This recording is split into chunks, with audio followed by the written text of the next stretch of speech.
Okay. Hello, everybody.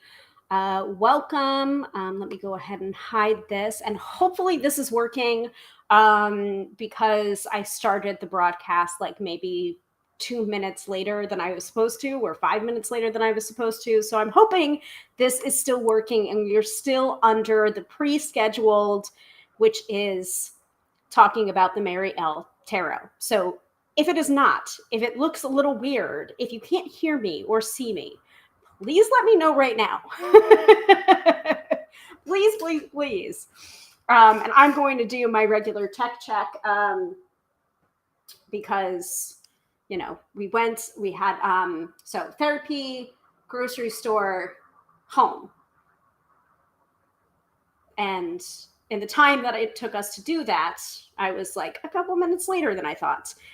So this is the, I don't know, the daredevil side of me that's like pre-scheduling something, even though I'm not quite sure if we're going to be making it home in time for me to actually use the pre-schedule option.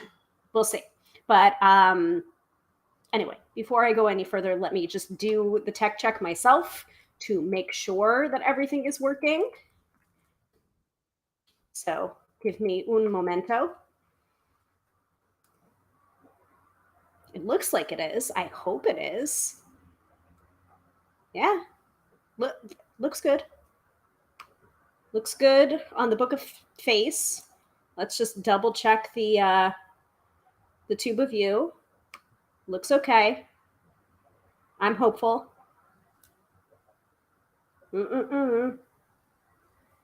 Yep, looking good. Whew, all right. Whew, all right, skidded in relatively on time. All right, let me take that down. I've got a bunch of tabs open right now too.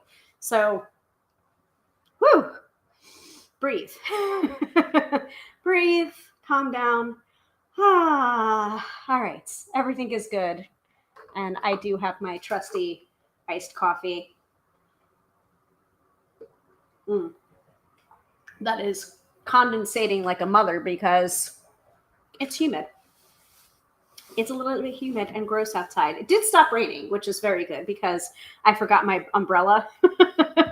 So I'm like, whoo, I'm glad that it stopped raining when it did. All right. So let me set up our regular intro, and I will be back in 20 seconds after I've set up the intro. Hold, please. Because this was, of course, part of the pre-planning that I didn't get done beforehand. So we are not talking about the Mystic Mondays. We are talking about Mary L. And I am going to move some stuff. Nope, that was a little too backward, too forward. Okay. Let me download this, see how long it takes to download. Hopefully not too long, but you have come to expect the video intro package, and I do not want to disappoint anyone. And it's also my favorite, like one of my favorite parts of doing this live stream is just seeing what I can do and experimenting with different things. And you know, one of the things that I really liked seeing people do on their live streams was there a little like video intro package where there's different like segments of them talking or presenting. And I wanted to do that for myself for my own live stream because I just thought it was really cute and professional and fun. And so that's the reason why I did it. And so now that I've done it, I feel like there's something missing if I don't do it. So that's the reason why I do it. So Katie is here. Hello, Katie. Welcome, welcome, welcome. While I'm waiting for this to download, I'm going to close up some tabs here as well. I have a lot of tabbies open. And the reason I have a lot of tabbies open is for some things that I have percolating behind the scenes that I'm very excited about. These are things that I had started last year, over like it hasn't even been, it's been over a year since I started something and then stopped. And I really want to go back to doing this thing that I had thought about and I had started to do it. And then for some reason I stopped or I couldn't get my shit together or whatever. Hello to Fran. Hi, Fran. But I was doing a tapping today. And it was my own personal tapping practice. Though I do offer tapping sessions, by the way.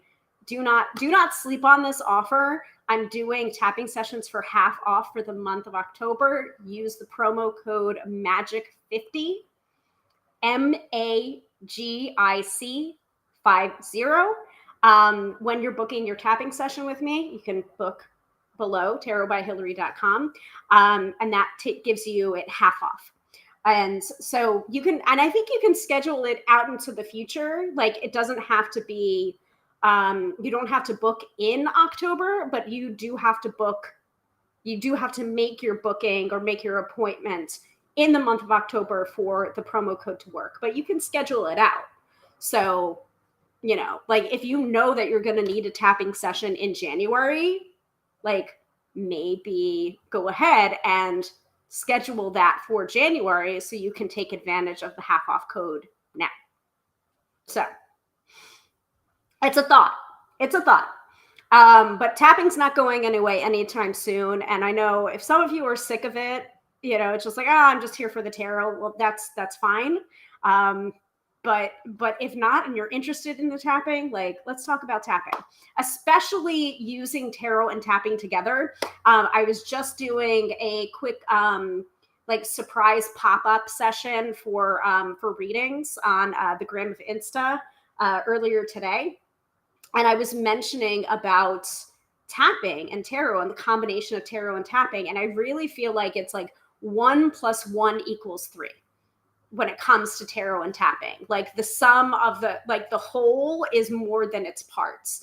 It's like and I don't think I even use that analogy. I think I use like 1 + 1 = 5,000. You know, the combination of tarot and tapping has been like very interesting and exponential. So I would not sleep on it. And on that note, it looks like our intro has downloaded. So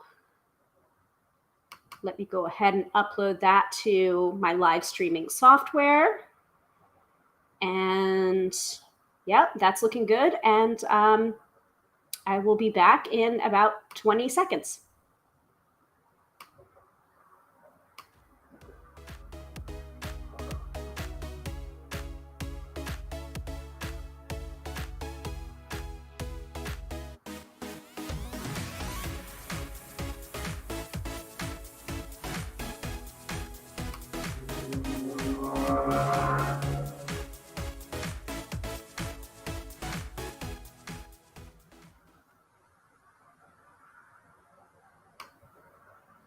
It just makes me happy. I enjoy it. Can't tell you why I enjoy that so much, but I do. I enjoy it so much. I do a little dance in the background. where you can't see me because no one wants to see that shit. All right. Well, introductions are in order now that we've done that. Hello, welcome to Tarot by Hilary Live. I'm your hostess with the mostest, Hilary of tarotbyhilary.com, professional tarot reader and EFT tapping practitioner, demystifying the mystical and putting you in touch with the most beautiful gifts, your own intuition. Because yes, my friends, do not argue with me. You have intuition. This is one of my firmly and long held beliefs that everybody has intuition. Yes, some people do have a certain talent for their intuition and it may come easier to them than to others. But I do believe that you can build intuition like any other muscle by practice and by use. So that is what I mean when I say everyone has intuition. Like, you can build it, it's there, it hasn't gone away. Even if you think it has gone away permanently, there is something to be said about if you don't use it, you lose it. But that doesn't mean it's gone away entirely. So, and I feel like almost every professional reader and psychic that I've talked to about this, like, has their own origin story of like, so I came to my divination practice or my divination tool or my psychic readings and I got freaked out and I put it down for a while. And then eventually something happened to me to pick it back up again. Wait a minute. Why? Why do you feel attacked, Fran? What did I do? Or what did I do now? It hasn't abandoned you. If that's what resonated for you, it hasn't abandoned you, Fran. It's still there. It's still there. Pick it back up when you're ready. Little baby steps. It'll be there. It'll be there. And just trust yourself. Like, it is a lesson. Learning to hear your intuition and how your intuition speaks to you it's a journey of trust in yourself, and your journey is going to be different than other people's. It's just going to be. How our intuition speaks to us is unique. There is no one person that receives their intuitive or psychic information in the exact same way as you or me or anybody else. And so sometimes it can be a little bit sticky to discuss intuition and how that manifests for us, because it's just like, it's so hard to describe in words. And sometimes your intuitive hits go beyond words. Like, you're seeing symbols in pictures, in colors, in fragrances, in images, in symbols that you have never freaking seen before, in languages that you've never even spoken before. And also feeling, it's just like it's hard to describe. But that is part of the magic and beauty and uniqueness of your intuition. It's going to be a combination of different things. And you're never going to intuit something in the same way. It's interesting. Oh, and that's a completely different topic, Fran. Is it my intuition or am I going crazy? It could be a little bit of both. Sometimes some of my most powerful readings that I've given to people is just confirmation that they're not crazy, or at least not crazy about that. That's something that I say a lot to people. I say that in my retail job too. It's just like, am I crazy or this? And I was just like, you're not crazy, at least not about that. All right. So if it's your first time watching, and by the way, it's not the first time Fran's watched. It's not the first time that Katie's watched. We have some regulars here, and I'm sure they're very welcoming and they will say hello to you. So feel free to drop into the chat if you're watching live, and where you're tuning in from. I would love to hear it. I am broadcasting from the great state of New York. But you may be tuning in somewhere else, because that's the great part about live streams is we are all connected at such a global scale, which is really awesome. And also you may be tuning in by watching the replay. So if you're watching the replay, I'm sorry, I won't be able to address you in the video, but I'll certainly try and answer you. So for example, Rosella Rose Girl is here. Hello, hi, and welcome. First time on the channel. Awesome, welcome. Lovely to have you, and you're tuning in from Canada. Cool. The great North. Our northern neighbors. Love it. Love to hear it. It's actually funny. Mr. Tarot by Hilary has been very excited because he wants to schedule a trip to I think it's the Hockey Hall of Fame, and do some other things. And I think that's in Toronto. And I have been to Toronto many times in my life, only because we have family friends that live outside of Toronto. And so my parents would drive. So I am very used to road trips, long road trips, driving to Canada. I've been to Niagara Falls several times on our way to our family friends. And I've also visited Toronto, proper, the city, at least twice, if I'm remembering. But again, this is when I was a kid. And so now my husband is looking into, booking a trip there to like do some hockey stuff. I know he's also probably thinking about doing some Rush stuff as well. The holy triumvirate of Rush, the band. So it's nice to know that we have some Canadian friends watching the broadcast. He's getting very excited about it. Oh, cool. You were born in Toronto. Awesome. Well, I guess it was meant to be that you're just watching tonight. Ooh, Fran, you and I have got to talk. We have hockey in Nashville. Go Preds. Go Predators. I myself am a Jersey Devils fan. Hubby is a Rangers fan. So I will root for the Rangers on occasion, as long as they're not playing the Devils. So my hockey affiliation comes from a link to my father, from when I was a teenager. And we went to a hockey game. I think it was my first hockey game I ever went to. My stepbrother was rooting for the Anaheim Mighty Ducks. And just out of sheer spite, I guess I wanted to root for the other team. The other team happened to be the Devils. So that's kind of where my hockey affiliation comes in from. It's grown since then. So yes, I am a sports fan. I do have my teams. So anyway, big tangent there. Let me go ahead and plug in my computer. So welcome to the show. We do this every Friday night, 6:30 p.m. Eastern Standard Time, or 6:40 or 6:45 p.m. Eastern Standard Time. And we have several fixtures that we do during this live stream. Let's see. So for tonight's episode, we are talking about the main topic of tonight's episode is not something that was necessarily suggested last week, but it is something that I wanted to do because this is the deck of the month for October.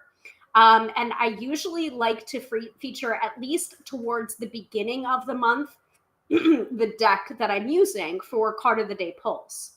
And so this month, I came across my copy of the Mary L. Tarot. And the Mary L. Tarot, it's chunky. It's great packaging. I believe it's Schiffer Publishing that produced it originally. And I think I'm not sure. I think I have a first edition.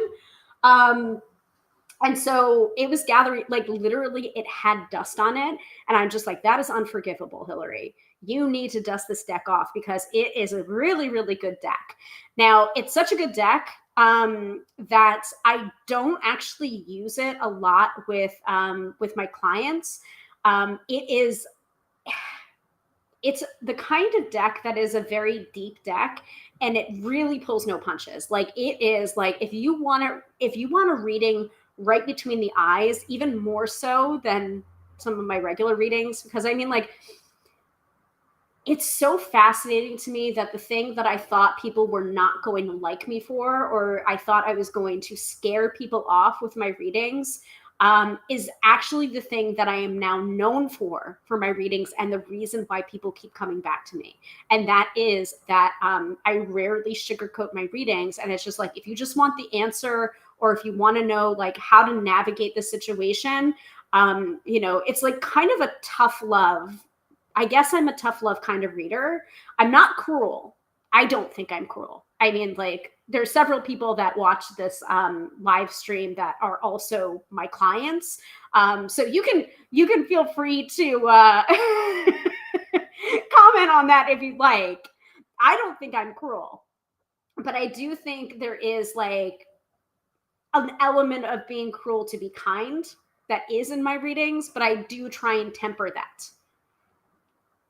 So, but the thing that I thought that people would be like, oh, I don't want that. I don't want her to read for me because she's like, whoo, she goes for it. That is actually, I think, one of my strengths as a reader, and the reason why people come back to me. And there are certainly people that I'm not their cup of tea, and that's completely fine. It's just like, I think there is so much room in the tarot community for all different types of readings, and there's more than enough room for everybody. Like, this is not like, I don't feel competition with other readers, because I feel more of a sense of camaraderie with other readers, where it's just like, these are my colleagues and there's more than enough to go around, where it's just like, I don't think that me and this person is going to like really work as a client reader relationship, but let me hook you up with this person because I think they would be the right reader for you. Do you know what I mean? Anyway, huge tangent there. So we're talking about the Mary L. Tarot by Marie White tonight, revisiting it. So it's kind of a quasi unboxing, but not really, because I've been working with this deck for years, and I usually don't break it out. But hey, listen, if you want to book with me and you want to specifically request a deck that you know that I have in my collection, that's fine. Just know, know that you're going to get it right between the eyes if you ask me to read with the Mary L. Tarot. And so, and hello, hi, Lisa, welcome. So that's the main topic of tonight's episode, is the unboxing, revisiting of the Mary L. Tarot. So, I'll show you the packaging. I'll show you some of the cards. I'll show you the guidebook. I'll talk about what I like about the deck, what I don't like about the deck, that sort of thing. But first of all, so there are different mainstays of the broadcast. One of the mainstays is the astro-weather from Teresa Reed, aka the Tarot Lady, from her wonderful AstroBiz Digest, in which I give astrology in layman's terms from her for Friday, Saturday, and Sunday. So you got a little bit of astrology at the top of the episode. Then we'll move into the topic of tonight's episode, which is unboxing or revisiting of the Mary L. Tarot. Then midpoint of the episode, we do the mid-episode reading, which is a newer feature of these live streams that I've been doing for about a year now. And that's the mid-episode reading is the one that I've been doing for about a year now. This live stream is 4 years old, which is kind of nuts to me. And if you want to check out some of my favorite episodes from the 4 years that I've been doing this live stream, there is an episode about that. You can go back into the replays and check that out at another time. But there are like plenty of different episodes for you to choose from, which is why I really love this concept of live streaming, because it's just like, you've got the energy of the live stream if you happen to be around Fridays at 6:30 p.m. Eastern Standard Time. And if you're not, you can still benefit from these live streams because there are replays. I love it. It's like win-win, but it's always more fun to show up live, as many of the people that show up live every week can attest. So anyway, mid-episode reading is when one lucky viewer will win a reading from me, a 3-card reading with me live on the broadcast, and it happens like right then. So I will walk you through the elements of the mid-episode reading when we get there, but you do want to stay tuned for that. So let me Let me put that crawler up. Stay tuned. Stay tuned. There can only be one winner. So if you don't happen to win this time around, you just have to tune in next week. But either way, if you do not win and you need a reading or need to book a reading, tarotbyhilary.com is the way to book a reading with me. All right, everybody good so far? Everybody clear so far? And then we'll return to the main topic of tonight's episode after the mid-episode reading. And then finally, to wrap up the episode, we will do the weekend forecast, which is when I pull either a tarot card or an oracle card. So you have a sense of what to expect for this weekend. So you can enter the weekend being prepared and not scared. So if that sounds good to everybody, give me a hell yeah in the chat. And we will proceed immediately to the astro-weather. And I will show you. Let's see, where is it?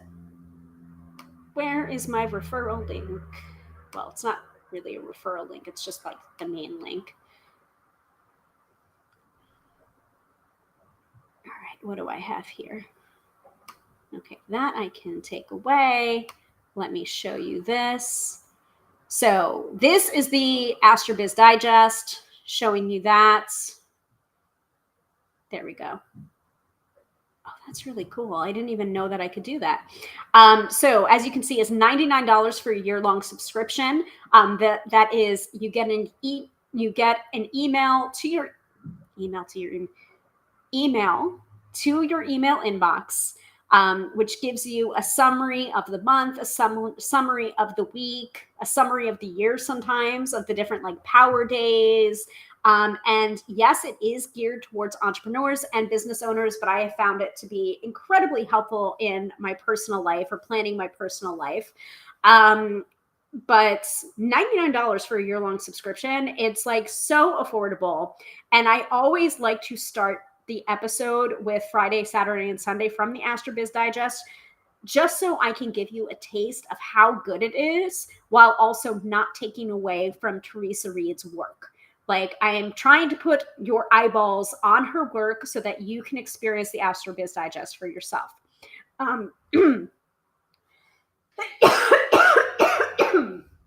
Coffee in the throat.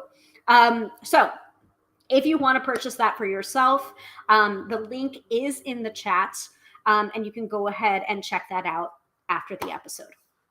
But let's get the transits that are going on for this week and also what's going on specifically for Friday, Saturday, and Sunday. All right.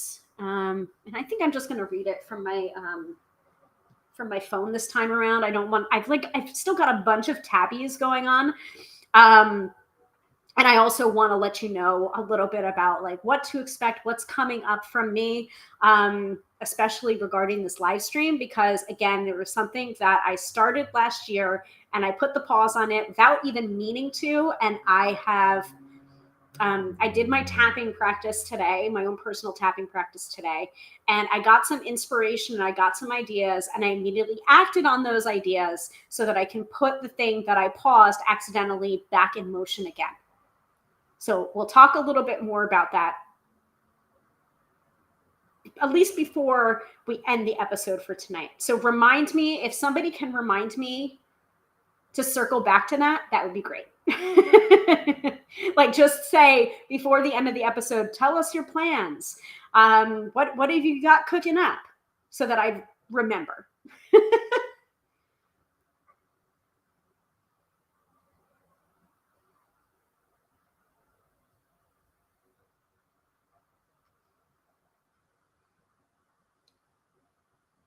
All right. Didn't mean to do that.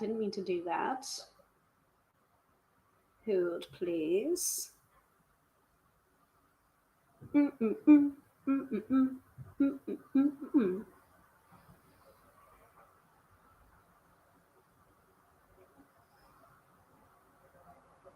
right.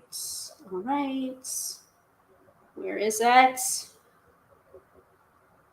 AstroBiz Digest. Oh, that's not it.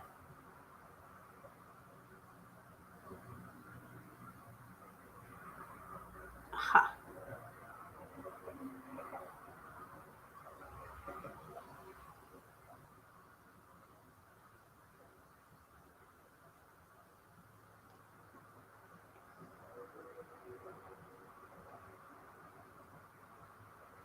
Why can't I find it? Aha! I've got it. Like, where is it? All right. So, are we ready? Yes? Yes? Ready? Give me a hell yeah in the chat. Let me know. I need to get more water. Man cannot live on coffee alone, even though I'm trying real hard. So, this week brings two major changes in the cosmos. It all begins with Mercury in Libra on the 4th, so that's already passed. Communication becomes diplomatic and it's easier to get cooperation. This means it's an excellent few weeks for meetings, negotiations, and teamwork. This transit is ideal for networking if you want to expand your reach, which when you hear my plans, like, okay, I did not know, like, there are some weeks that I'm like diligent about looking at the AstroBiz Digest for every day just to like plan things out. And then there are other weeks where it's just like I haven't even looked. And then when I look, I'm just like, holy shit, that's exactly the things that I've been working on. So, so in this case, it's the latter. So I'm like pleasantly surprised. By the way, Fran says, hell yeah. Katie says, yes, please. So yes. And let me put that up there. All right. Yeah. Excellent few weeks for meetings, negotiations, and teamwork and networking if you want to social and you could bring new folks into your community. Like holy shit, guys. Holy shit. This is exactly the kind of shit that I've been doing behind the scenes. I can't wait to tell you guys. But you have to wait. You have to wait until the end of the episode. By the way, during these few weeks, let love rule in your marketing efforts. Oh, I've been doing that already too. Yay. Think of every newsletter as a love letter to your community. By the way, I'm slacking on the newsletter and I know it and I'm sorry. And it's coming. It's coming. I'm going to try and get it out this weekend at the very latest. So stay tuned for that. If you want to sign up for that, tarotbyhilary.com. There's a banner on the top that you can sign up for my newsletter. Okay. Lead with love and your sales will soar. The shadow side of Mercury in Libra is passive aggressiveness. Okay, I've been feeling that too. Avoid that energy as much as possible. I'm trying. A direct but gentle approach is more effective. All right. Easier said than done, Teresa, but okay. Lastly, this is also a fantastic period for creative writing. The muses are singing and they are singing loudly. All right. So that's Mercury in Libra. Venus will flutter into Virgo on the 8th. So that is coming up on Monday, which means you'll want to focus on quality, especially when it comes to client care. If it's been a minute since you've updated your policies, now would be a good time. Oh my God, this is all like aligning so well. Oh my gosh. Okay. Because Venus is associated with spending, you'll also want to focus on investing in solid, lasting things for your biz. Don't skimp. Okay. That's also been happening too. Jesus. You'll find good deals for exceptional products if you do your research. Well, I'm all about doing my research. So, okay. So those are the two big transits that are going on this week. Are we ready for the specifics of Friday, Saturday, and Sunday? Oh my God. Like, oh my God. This is like, this is crazy. This is the reason why I love the AstroBiz Digest. And it is like a must for me. And it's so reasonable. $99 for a year-long subscription. That is ridiculously reasonable for all of the information that you get. Okay. So,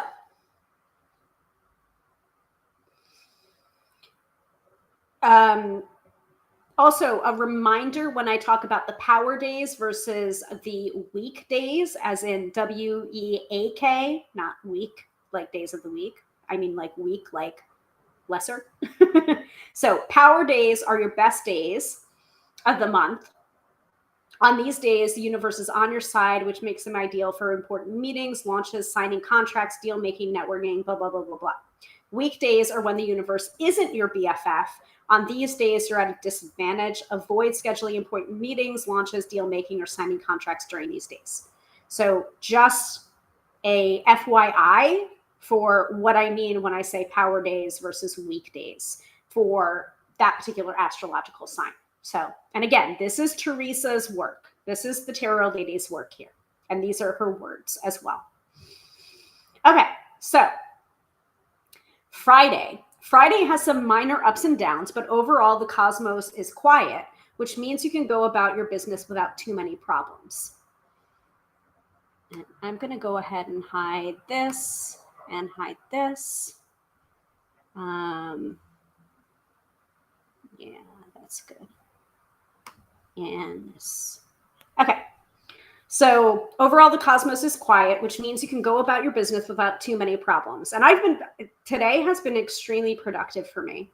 Extremely. Like even when I've been procrastinating, it's been productive procrastinating. A moon-sun square at 9:48 a.m. Eastern Standard Time creates PR tension, which is fine because I was asleep. The news cycle may be wrapped up in a story that distracts the public, so I would not recommend marketing now. A better time for PR is the Moon-Jupiter sextile at 11:30 a.m. Not only is the public in the mood to buy, but it's also stellar for travel, publishing, and broadcasting your message. Another sore spot happens when the moon squares Chiron at 7:17 p.m. So that's actually going on right now, folks, like literally as I'm broadcasting. So I'm keeping an eye and making sure that the trolls aren't coming in and commenting. Like, ignore it. If it happens, ignore it because I'm going to ignore it. Okay? Okay. Misunderstandings are possible, so you'll want to choose your words and your battles wisely. And that's actually how I, do battle with trolls anyway, is wisely. And I usually just, ignore, block and report, that kind of thing. So today, Friday, October 6th, is a power day for Cancer and a weekday for Capricorn. All right. Any questions or clarification before we move on to Saturday and Sunday?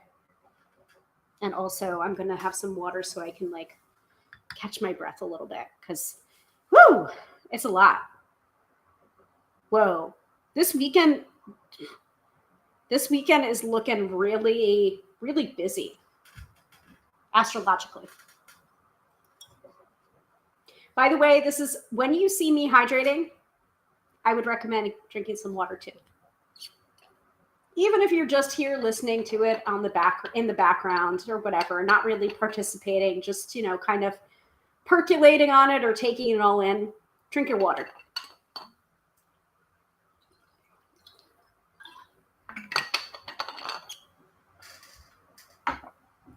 All right. So Saturday.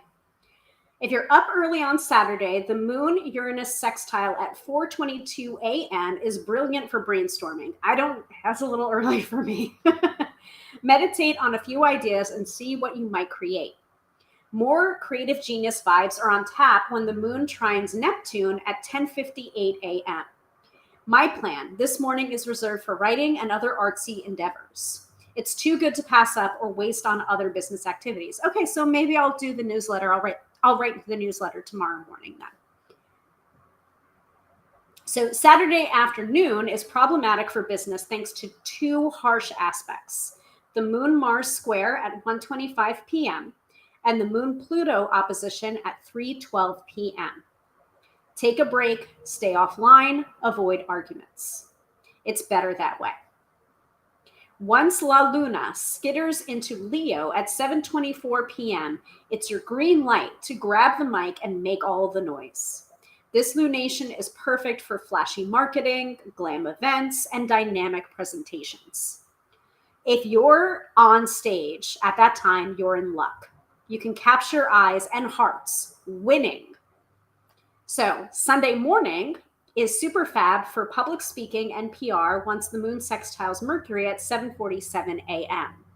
However, Mars square Pluto at 9:05 p.m.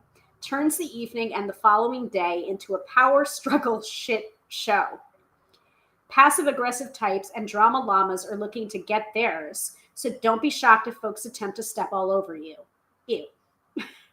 Boundaries with peers, with clients, and the general public will be necessary.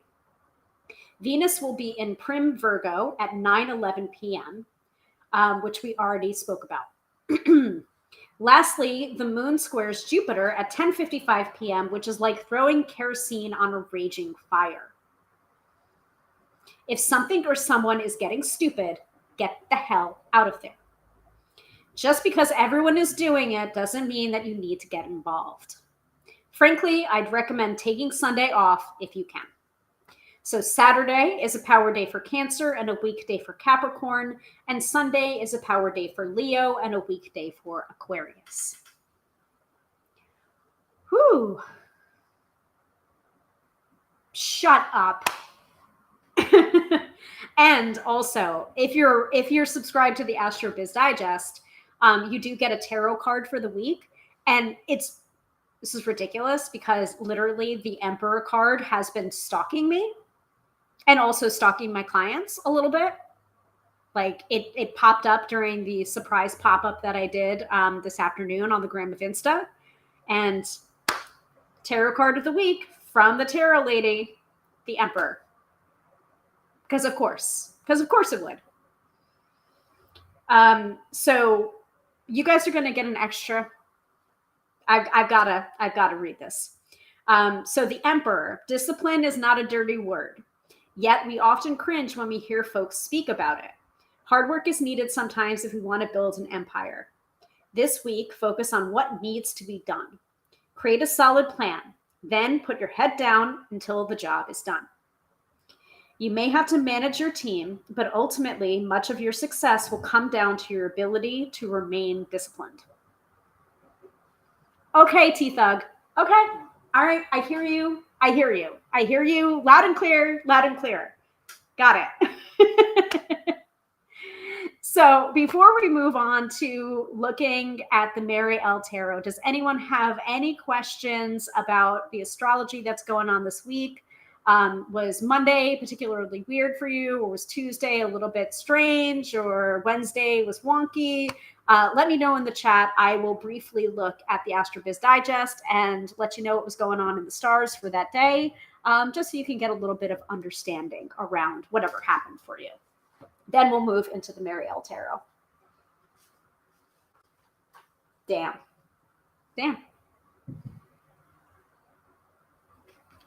Kind of ridiculous. Okay.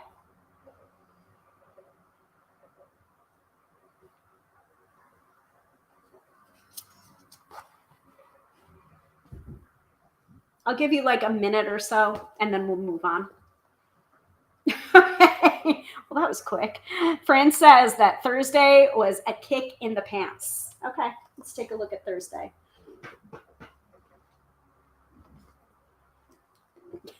Let me set up the Mary L. Tarot first, though.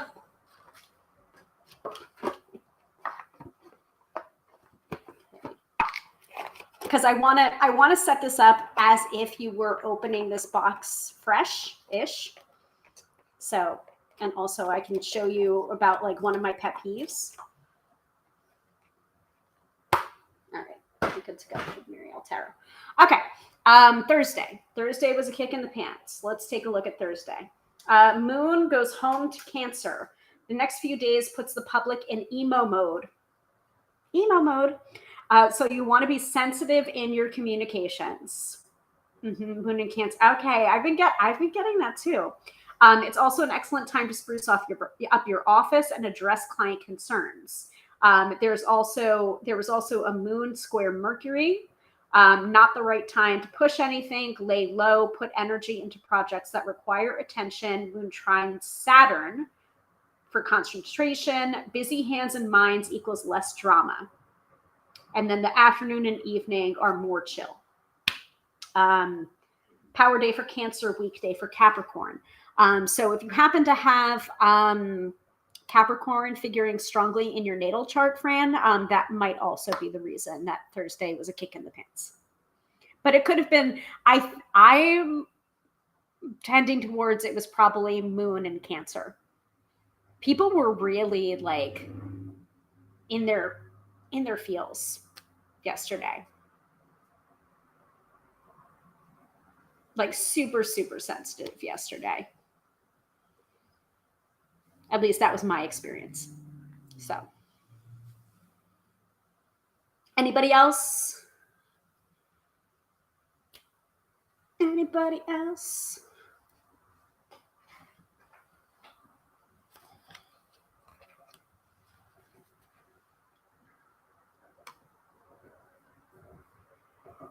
Systems crashed at work. That sounds more moon squaring Mercury.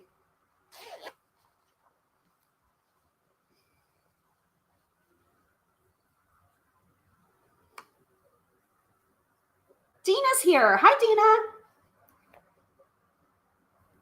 Dina. Hello, Dina.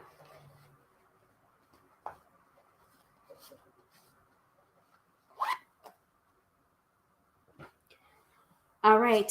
Are we ready? Are we ready for the revisiting?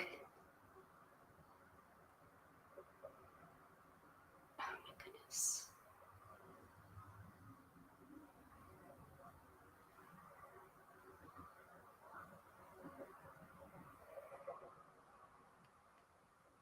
All right. I'm putting this down. I'm putting the phone down. Okay. So let us talk a little bit about the Mary L. Tarot. Like I was saying at the top of the episode, the reason why the Mary L.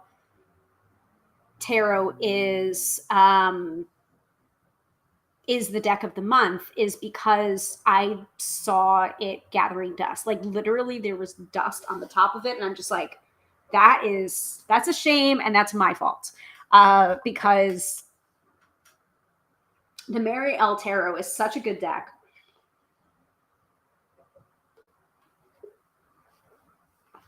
And it is one of my shadow decks. Like when we talk or when I talk about shadow or shadow decks, these are the kind of decks that are just like, they go deep really, really quickly. And their imagery is a little bit more, I guess, dark and mysterious. And like, it's really like plumbing the depths. And some of the imagery on the Mary L. Tarot can be very triggering as well. And so this morning, actually, so Fridays are the day that we usually do our Card Slingers Coast to Coast recordings. And it also happens to be when we do publish new episodes, every second and fourth Friday. Also, I am very aware that I still need to do a podcast episode of my own for the Tarot by Hilary podcast. And hopefully I'll be able to do that tonight. But like, for some reason, I was struggling really hard to produce the episode that I did this week. So yeah. Oh, did the video go weird? It's possible that it's because you're on the Book of Face. So try looking at the Tube of View feed. It may be a little bit better.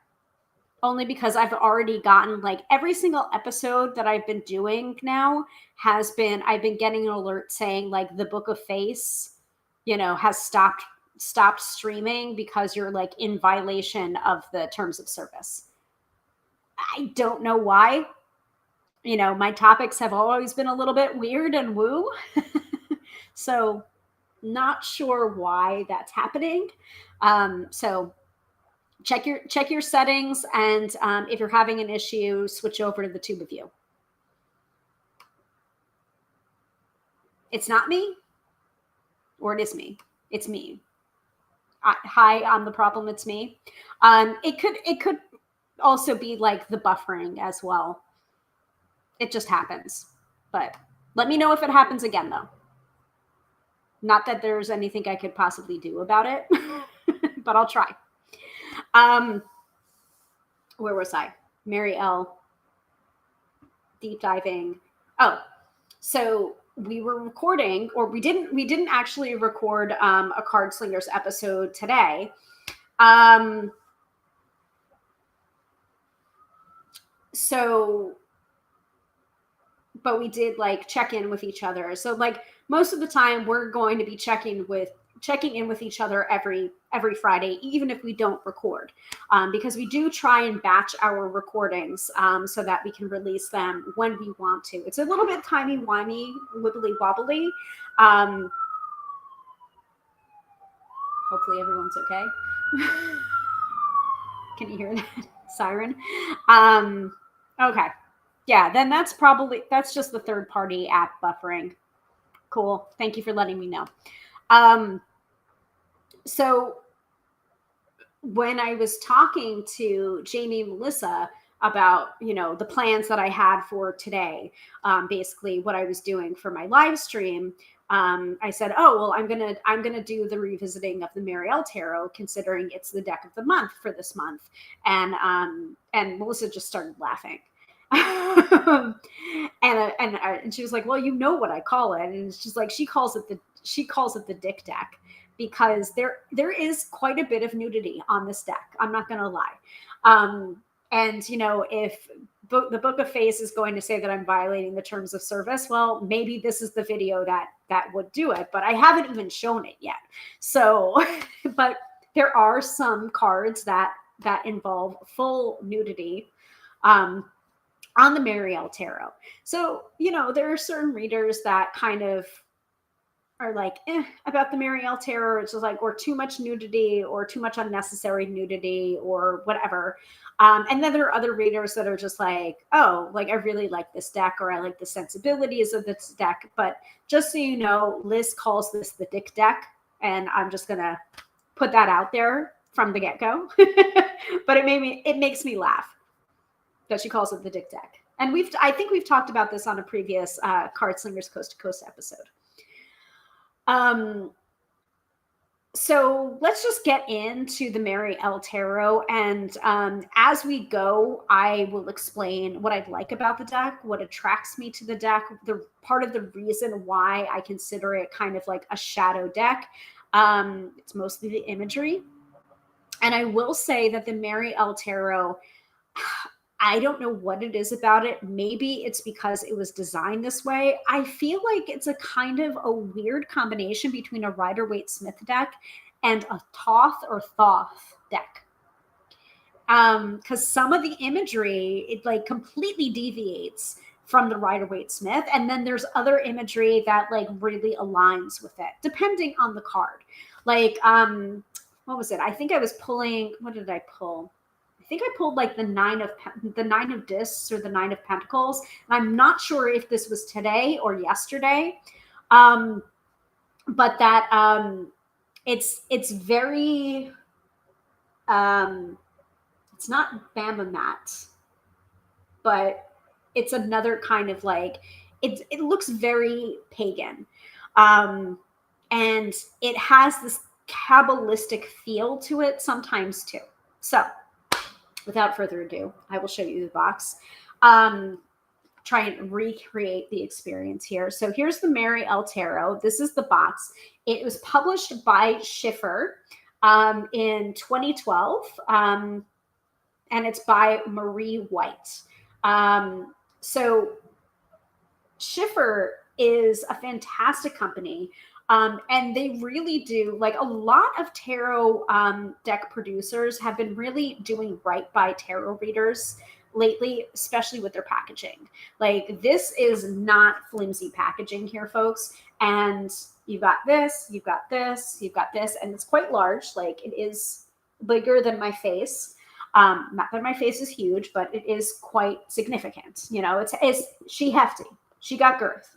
And it also has magnetic closure.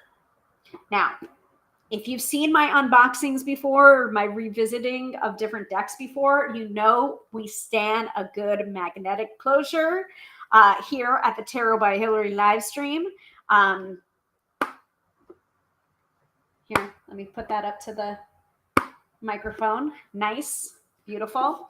And I really love the presentation of this. So I'm going to try and tilt this enough so that you can see what it looks like, because I don't have a second camera here, folks. So you've got the deck, You've got the deck on one side, and then you've got the companion book on the other side. So inserts for both.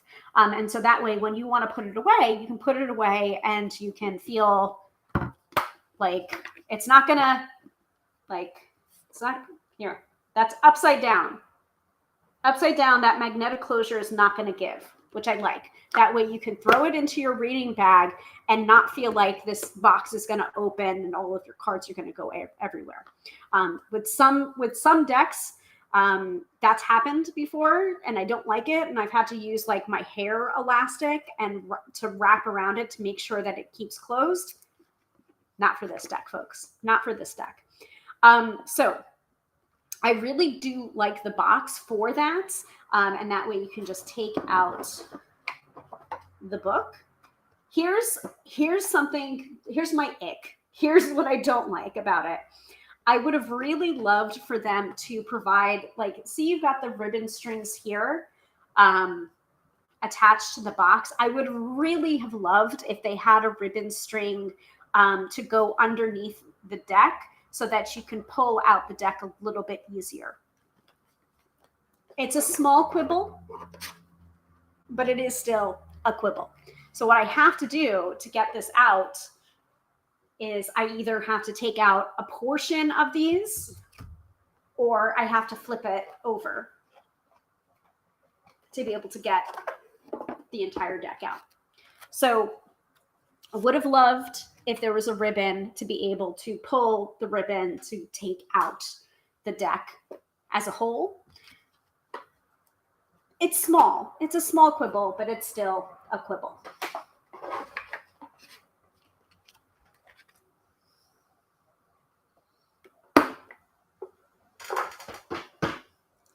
Any questions so far? See, yeah, I think so too, Fran. It's a fair quibble. It's a quibble. It's there. It exists. And I wasn't really thinking about it so much before, but I was thinking about it today.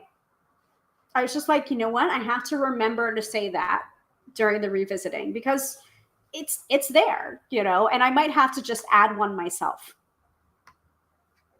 Just attach, get some glue and a cute little ribbon and attach one myself, which is pretty easy to do, I would say. But, you know, I wish it just had existed to begin with. That would have been nice. So Mary Altero, Landscapes of the Abyss is the name of the guidebook by Marie White. Again, Schiffer published this in 2012, copyright 2012. All text and images are by Marie White. And here's another reason that I really love the guidebook is because the artist is also the writer of the companion book. I love when decks do this.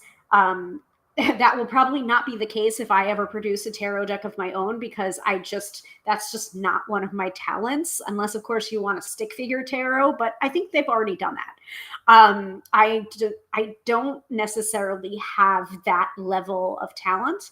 My talents lie in other areas.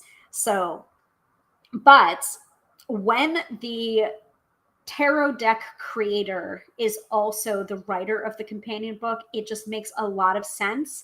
And I love that most of the time when they are the creator visually of the deck, they will also include in the guidebook the reasons for their choices when their artwork or their sensibilities of that card deviates from where, you know, traditional meanings or traditional visual depictions will go. So, you know, like if you decide that the Fool should have a raven instead of a little white dog, they'll usually say the reason why. If they believe that the Three of Swords shouldn't be depicted with a big ass heart with 3 swords piercing it, you know, they'll usually say the reason why. And actually that came up, that came into play a little bit today when I did the card of the day reading, which I haven't posted yet. Well, I mean, I posted it, but it's in the replay of today's pop-up readings that I did on the Gram of Insta. So if you want to check that out, it's the Four of Cups. And the Four of Cups is very different from the traditional Rider-Waite-Smith point of view or visual depiction of the Four of Cups. And so I enjoy when it deviates from the traditional visual depictions. And I also am very glad that I've done my due diligence and I've done my homework and that I know the tarot backwards, frontwards, etc., so that I know what the traditional visual looks like in the back of my mind, and then also how it deviates. So that way, it's almost like I can give a layered reading to people where it's just like, here's the traditional, here's the card in this deck. You selected this deck for your reading. Therefore, some part of you knows that you needed this particular visual of this particular card. It's like magic when that happens. I love it. And most of the time it happens. Like 90% of the time when a person chooses the deck that they want to be read from, like sight unseen, they just choose from like the back of the cards, like something like that will happen where it's just like, hey, if this is your animal, or this animal has been following you around, it's just like, did you know that this animal does not usually appear in this tarot card? And if you had gone with a traditional tarot deck, you would not have gotten that additional message from that animal. It's just like, oh, but yeah, butterflies don't usually appear on this card. And yet there's butterflies on this card, and I mentioned it in your reading, and you mentioned to me butterflies have been following you around, and you take it as a sign of this. Like, it's crazy. That's crazy.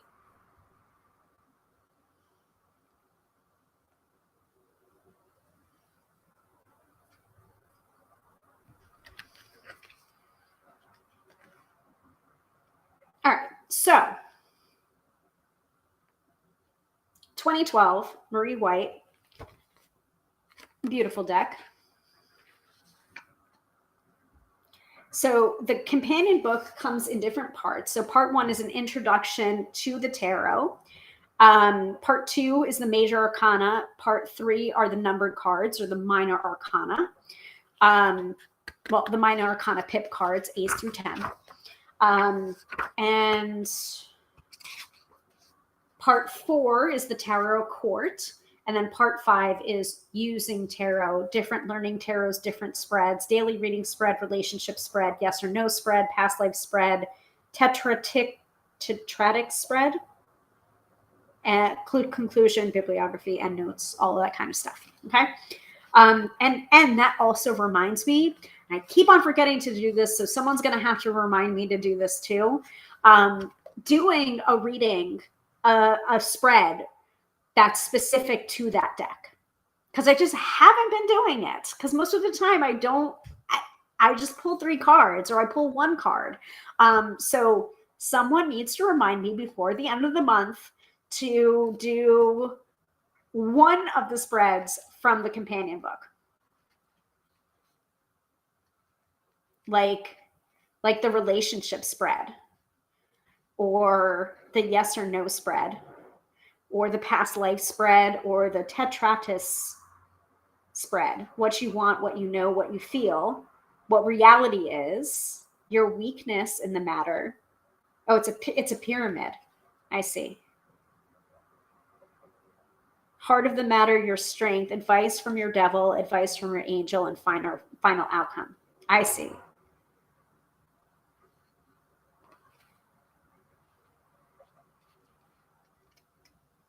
All first for, oh, that's really cool. Yeah, I'm going to have to do that spread before the end of the month, the tetractis spread.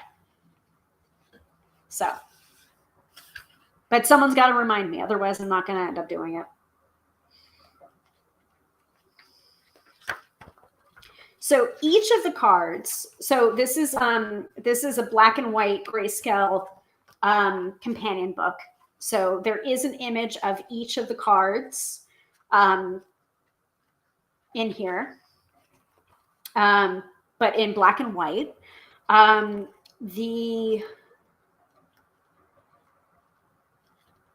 there's quotes, there's keywords, there's the reversed keywords, and then there's traditional divinatory meanings, both upright and reversed, for all 78 cards of the deck. And there is definitely a sense of the Kabbalah within the companion book. And some of the imagery is so much so that it's just like you kind of have to go to the companion book. Like, I feel like this is the kind of deck that it's just like the companion book is so necessary. And I feel that way about a lot of decks that are both the writer of the companion book is also the artist, because sometimes the deviation from traditional imagery is so great that it's just like having that understanding of like that artist's brain can really help with that interpretation of how that card is seen in that deck. And also it can be very expansive for your own personal tarot practice, where it's just like, oh, I never considered that card or that card's energy to be representative of that. So it could be a new way of unlocking a card that you might be having difficulty with. Any questions so far?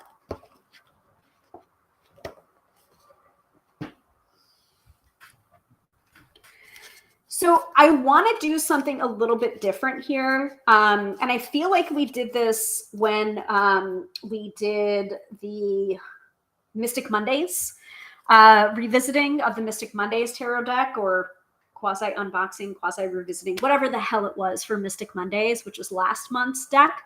I kind of want to proceed into the mid episode reading, kind of sight unseen, before we go and we look at the different cards. So that way you're kind of getting a preview of how this deck works before we go into the individual cards of the deck. And again, you know, we're not going to have time to go through all 78 cards of the Mary L Tarot, but I can give you kind of a taste of the different cards and the imagery. How's that sound to everybody?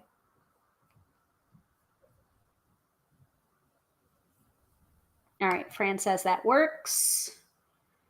I'm going to go ahead and take the crawler down from here.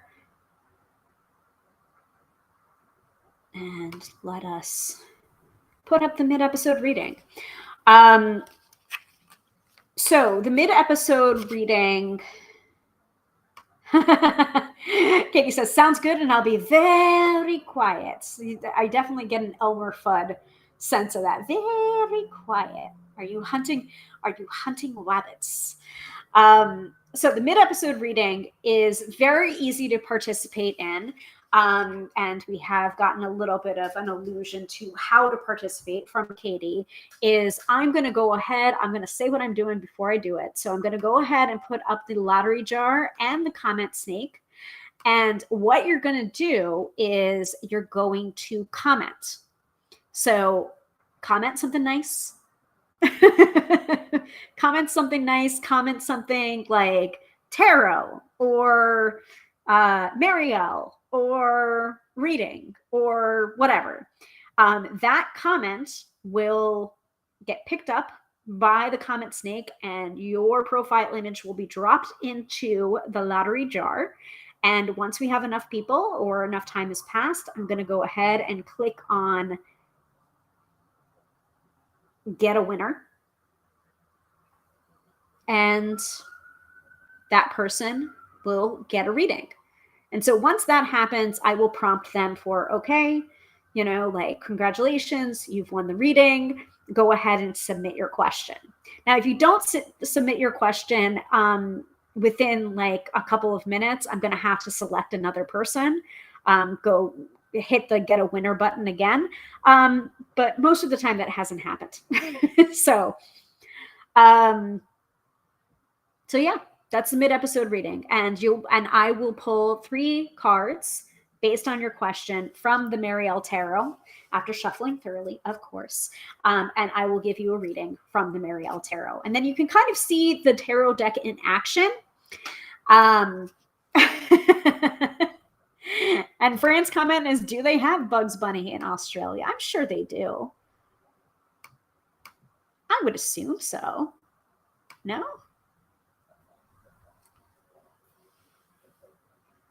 Hey, listen, different countries have different things.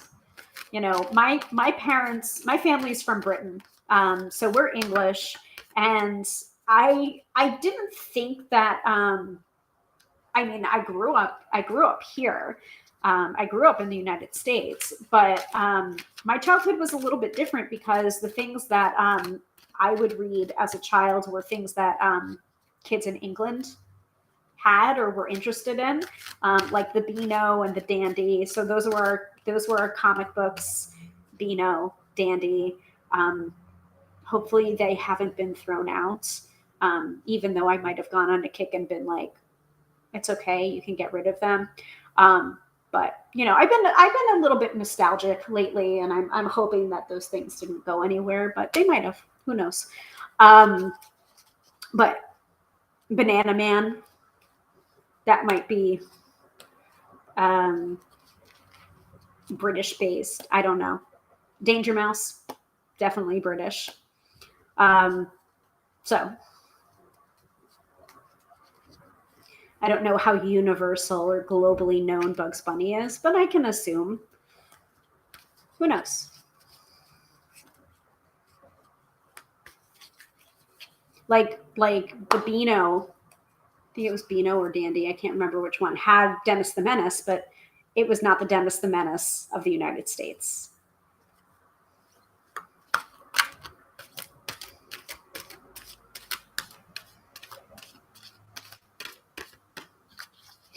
And I know Katie's not commenting right now because the comment thread is still going on. So if anybody else wants a reading tonight, wants to put themselves in for the mid-episode reading, please go ahead and comment in the chat. If you don't comment within another minute or so, we're going to go ahead and pick a winner, and it's going to be Fran because she's the only one in there. So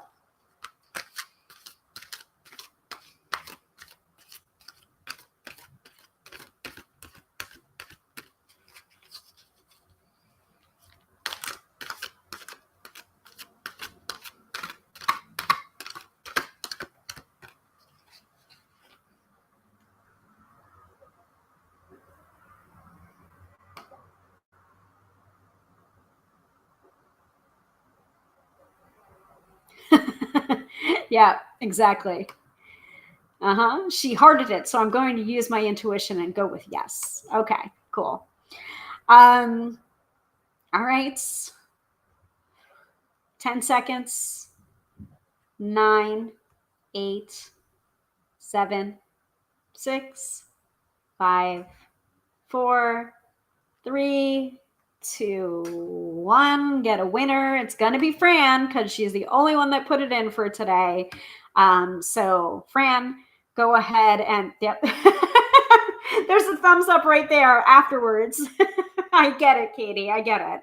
It's not a perfect system, but it's probably a lot better than the Wheel of Names, even though I did enjoy the picker wheel. And if you guys prefer the picker wheel to the lottery jar, just let me know. I'm open to it, but I think this is just easier because it's native to Be Live, which is my third-party app. But yeah. So Fran, you have won the mid-episode reading because you didn't have any competition this time around. So go ahead and put your question into the chat, and I will pull 3 cards from the Mary L. Tarot and give you your reading right here live on the broadcast. And now, Katie, you can feel free to verify if Bugs Bunny is indeed in Australia. While we wait for Fran's question.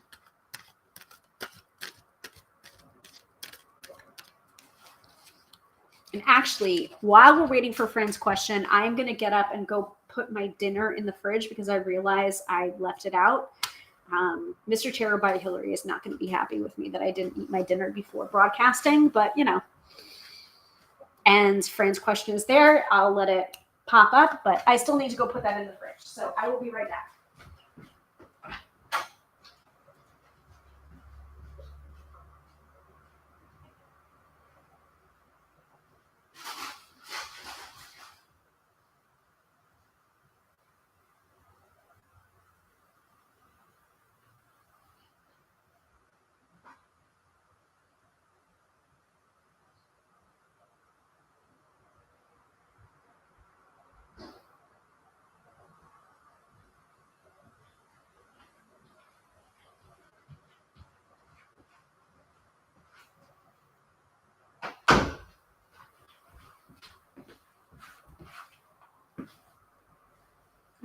hopefully I have my oracle deck here. I do. So for the weekend forecast, we're good to go. All right. So Fran is asking, what does tarot most need me to know? Okay. Ready to go deep? We're going to go deep with the Marielle. I'm just warning you right now. Katie says, yes, we do definitely have Bugs Bunny. And I'm sure you have. I would not be surprised if if you've heard of the Beano or the Dandy, because, you know, between the UK and Australia, there's a lot of similarities, you know, a lot of commonalities or crossbreeding that's happening. Give me 1 second because I heard a bang and I just want to make sure Mr. Tarot by Hilary is not home earlier than I thought. Not that it matters, but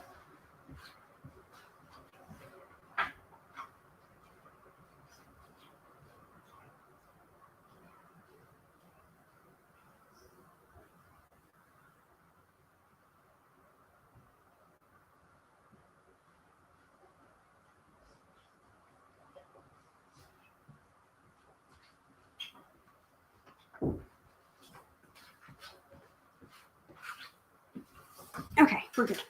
All right. So Fran is asking, what does tarot most need me to know?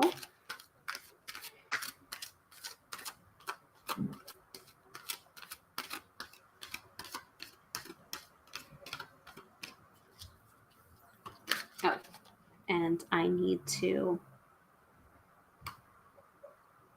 put that down because the contest is closed. All right. What does Fran most need to know? What does tarot most need me to know is actually the question. Two very different things sometimes, huh? All right.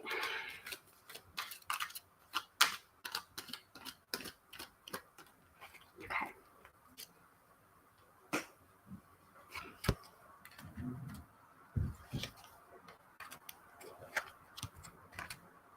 Wow. Okay. So it's super interesting that the cards that are coming up right now.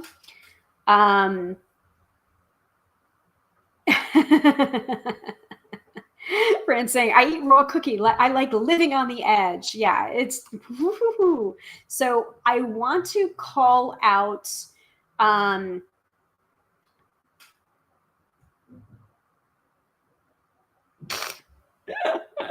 okay. If you happen to see that person, like, just ignore it. I knew there was going to be some kind of trolling, some kind of unwelcome message. Thank goodness for astrology, folks.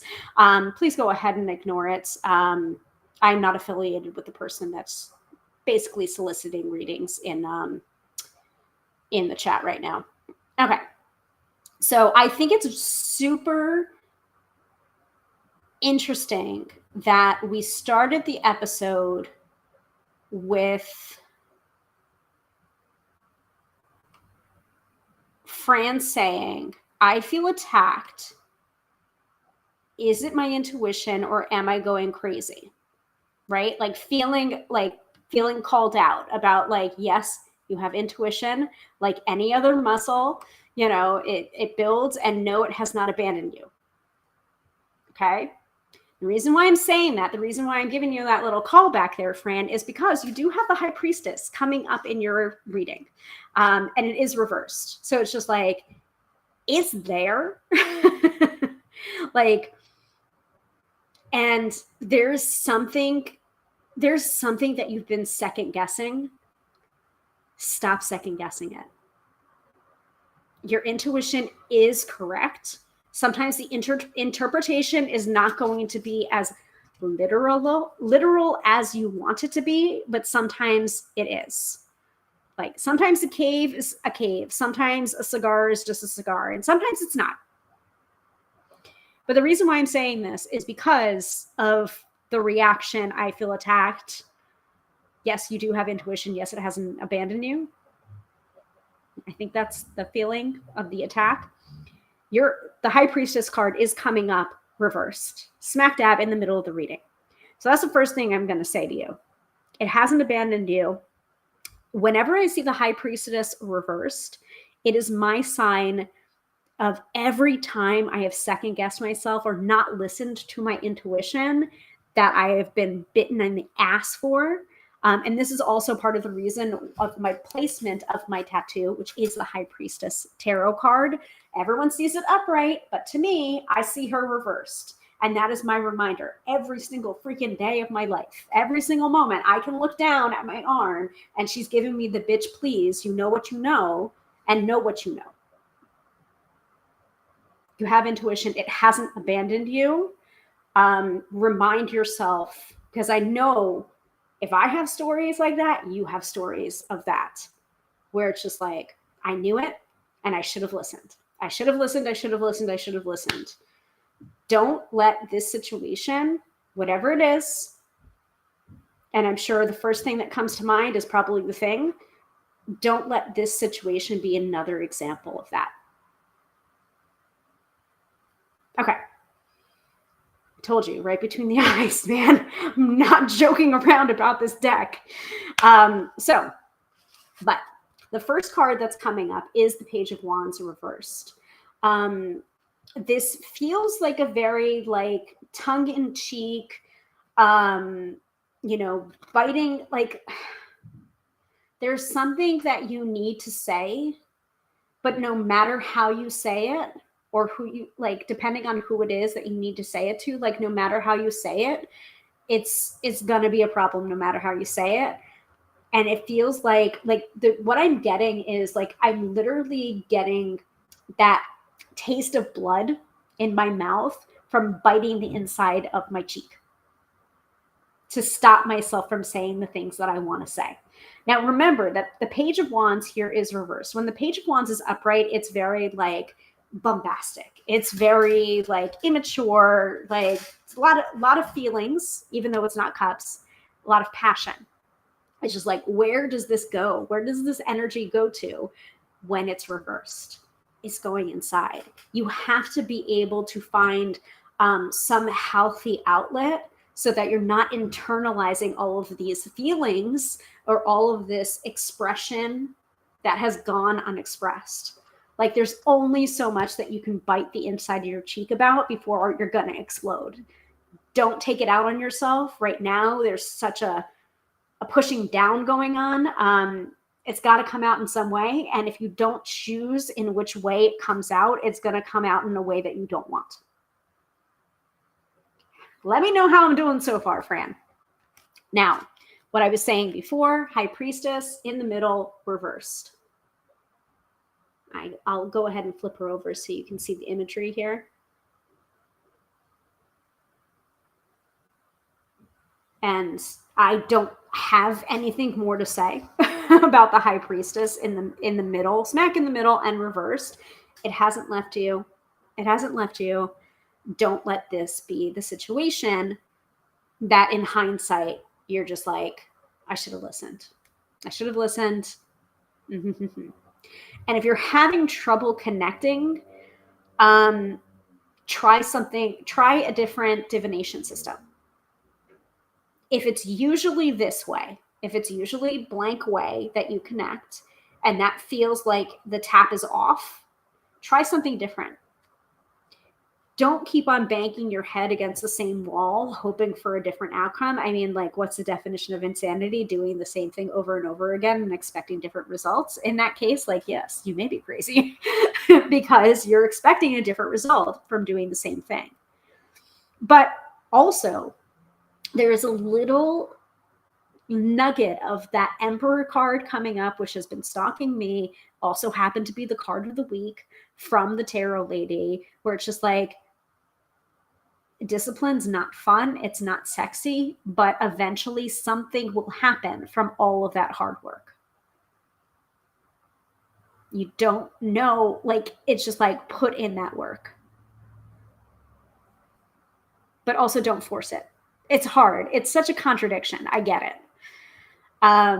Oh, that makes sense. If I said it feels like it's been turned off, would that make sense? If I said it feels like it's been turned, yeah. I mean, did I just go there before you said that? It's not turned off. It's trying to find a new avenue. That's what it is. That's what I think it is. It's not turned off. You need to find a new access point. And then finally, you have the Four of Wands. And this Four of Wands is deviates pretty heavily from, yeah. Hold on a second. Like water. Yes. It's trying to reach you, but the way that it normally reaches you has been blocked off. Try another way. Water finds a way to flow. And also, I feel like the Four of Cups that I got from today, that's part of your reading too. So if you can, after this episode, go back to my gram of Insta and find that Four of Cups reading that I did. Like, it's water finds a way, and it takes time and it takes patience, and it will eventually bore its way through. Like, I don't think that access point has completely been turned off. It's just for right now, find a different access point. It'll come back in that way, but just not right now.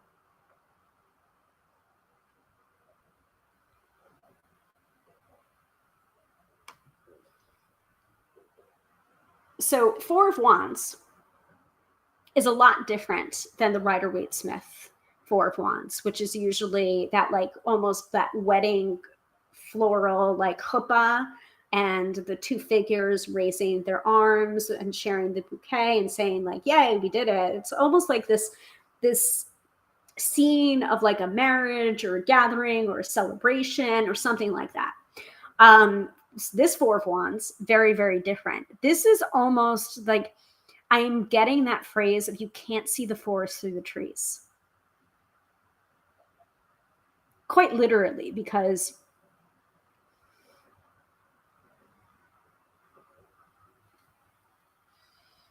it's just this huge tree that's shooting up to the sky, but you can't even see the sky for all of the branches that are going on.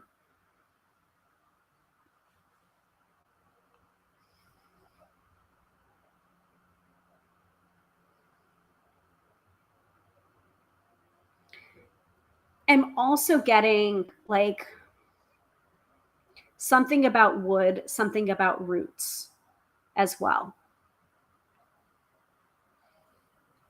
Like, this is deep.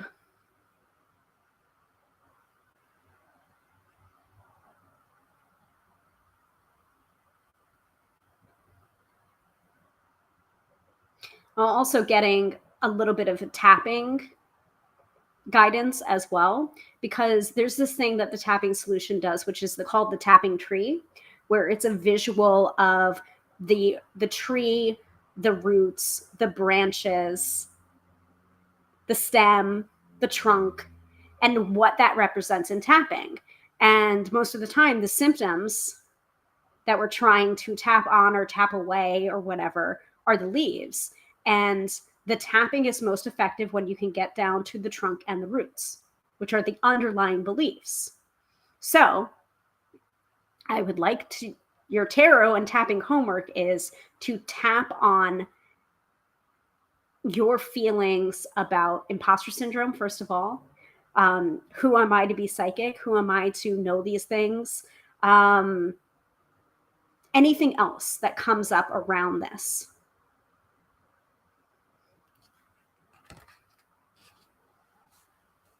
It's like, even though I feel like my intuition has left me, I love and I accept and I forgive myself. Even though I feel like I have denied that part of myself, I have the hope that it will come back again in a different form. I am so worried that I cut that part of myself off that I may never be able to bridge that again. But I know, or I hope, that that's just a lie that my brain is telling myself. Maybe I thought that cutting myself off from any kind of psychic ability or intuition or what have you was a protective mechanism. But I'm ready to let that go. I am ready to release the blockage. And I don't need to know why I'm blocked. I don't need to figure it out. I don't need to unravel it. I just need to be willing to release it and welcome it back into my life, etc. Tap on that, tune in, and then tap through the points. And remember to move from where you are, how you're feeling about this, into where you want to be and how you want to feel. It's like, it's almost as if you need a tapping to plug yourself back into the socket, which I'd be happy to do. I am ready to plug myself back into the intuitive force that guides all things, that guides my life in both seen and unseen ways, etc. So,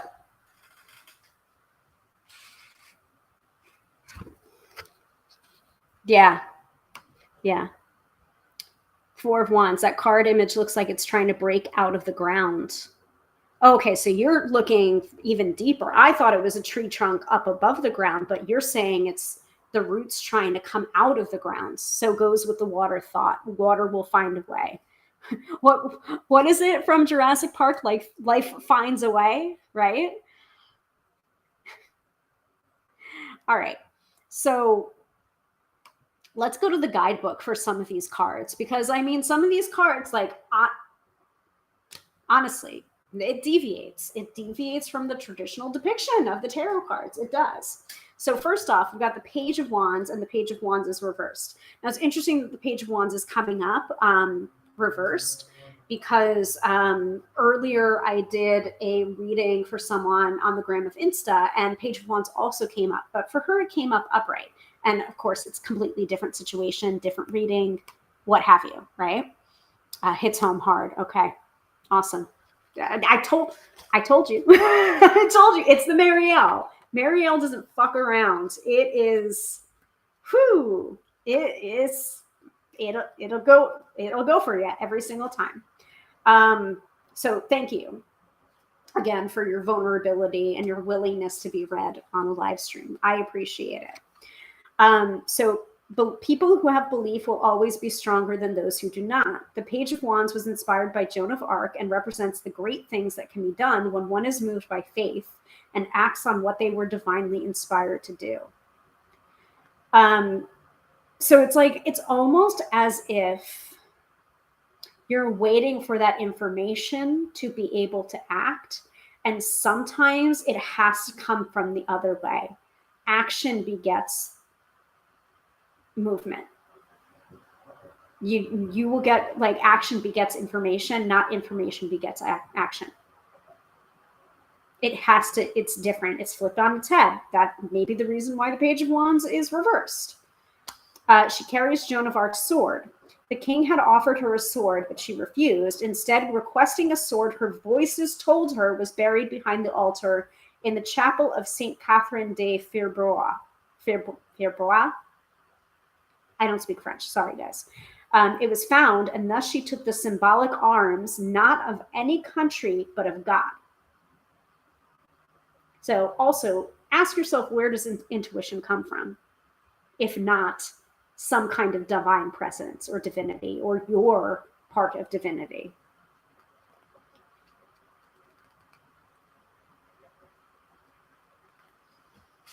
So yeah,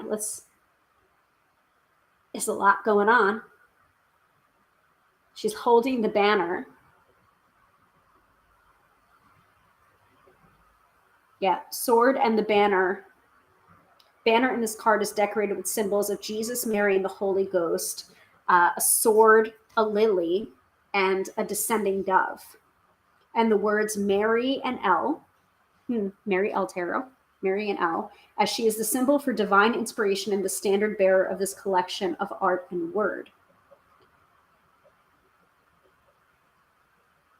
And also there's an association with the strength card because the strength card is numbered 11, and the pages are the 11th card of the minor arcana suits. And in this deck, strength is number 11, not number 8, just to let you know.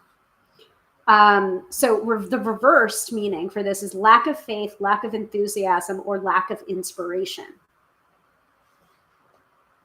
So in this case, I feel like it's the not just the lack of inspiration, but also lack of intuition. But it's just like, but it's not. Is there? It's there, like hit you over the head. Is there?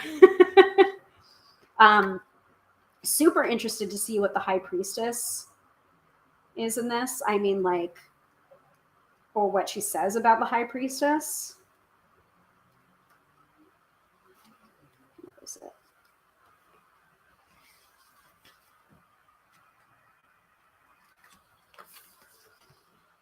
So the High Priestess, I'm going to put her upright so you can just look at her, but know that this came up reversed.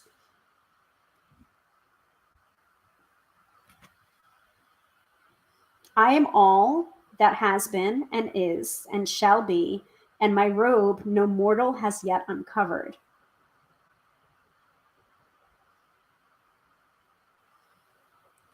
The High Priestess is the counterpart of the Magician. He is the masculine energy, yang, and she is the feminine void, yin. He is day, she is night. He is radiation, brilliance, and illumination. She is darkness and secrets. He is without, and she is within. Together, they are our spiritual mother and father, and the heavenly king and queen. So there's definite parallels to Lilith, the first woman. Lilith comes from Lilitu, the Sumerian storm demons. Lil means night, moon, or wind. Lilith refused to become subservient to Adam.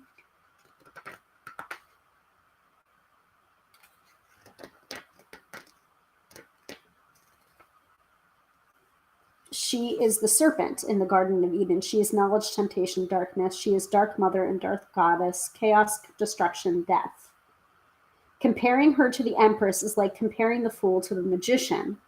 The fool is nothing, and the magician is everything, 0 and 1. Likewise, the High Priestess is the feminine nothing in the non-form of chaos, space, emptiness, void, vacuum, etc. We have darkness within us, places that we can't easily see. This is the abode of the High Priestess, and being dark, it is fearful to some people. Tarot, which uses symbols from this place, can also bring up a sensation of fear or trepidation in some people. Reflecting that fear, this place has been called the pit and hell, but is also the subconscious, the ocean, and the roots of the world tree. I could keep going. So reversed meanings are ignorance, secrets yet to be revealed, or knowledge obscured. Traditional divinatory meanings are secrets yet to be revealed, ignorance, and shame. So I feel like there is a part of this that I'll wrap this up in a second because this is a lot, and I know that it's a lot, Fran. That's why I gave fair warning. It's just like, do you want to go there?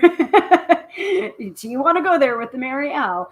I feel like there may have been something big that you did into it, and it scared the shit out of you, and that could have closed the way temporarily. This is the fact that I was talking about how a lot of readers have that experience of, I saw something, it scared the shit out of me. And I put the cards away for a year or 2 years or whatever until I felt I was ready to go back there, because it is a scary thing sometimes to be using your intuition, knowing things that you can't possibly know. It's very natural, but sometimes it's very unnatural. And there will be times where it's just like, I don't want to see this shit. Like, I don't want to see this, so I'm just not going to. And sometimes we'll just close ourselves off. Like this, and sometimes you're going to see stuff that it's just like, I can't prevent this. I can't prevent this. I don't know why I'm seeing it. I can't prevent it. I can't do anything about it. Like, there were so many people that intuited what happened at the events of 9/11 before it happened, but they didn't know what they were intuiting because they had never experienced something like that before in their lifetime. So it's just like, it's big and it's ominous and I don't know what it is, but something's coming. And then it happened and it all made sense in hindsight.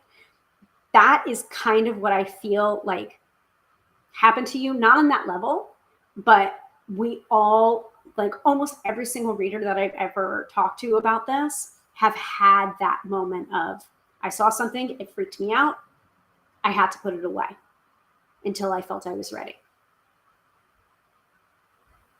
So examine on your own time, and you don't have to tell me. You can always reach out to me privately if you would like. But examine, what was it? It may not have been anything. I may be totally 100% off base on this, but I don't think I am. And again, by the way, for entertainment purposes only, folks. To protect my ass and yours.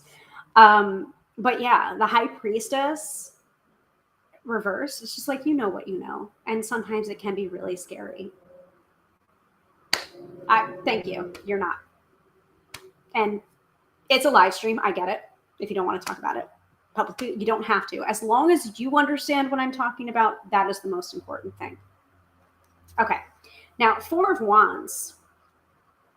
Four of Wands, I'm interested because it's a very different deck depiction of the Four of Wands.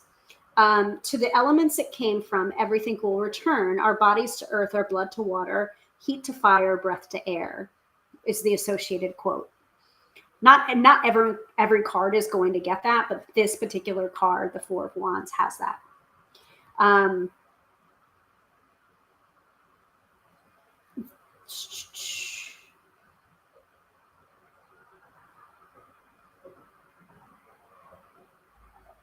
Burning away your old life or self, using it as power, energy, and fuel to feed the next part of your life. Also, a fiery demon you will battle, you and your life going up in flames and being dragged down into hell. Jesus. Don't worry. You can and will triumph when the old you is released and you transform.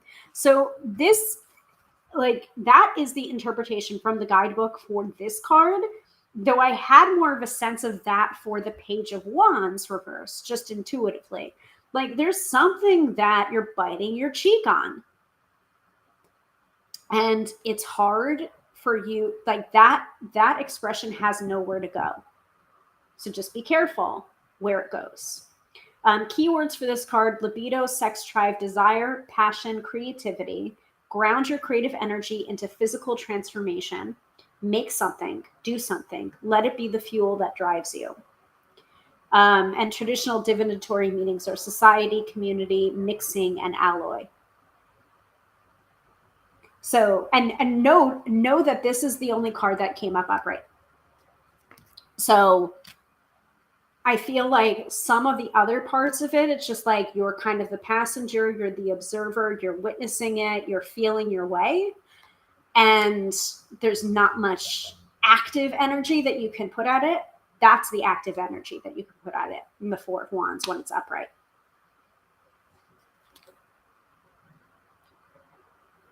Ground it, grow roots, send it into the rocks and soil.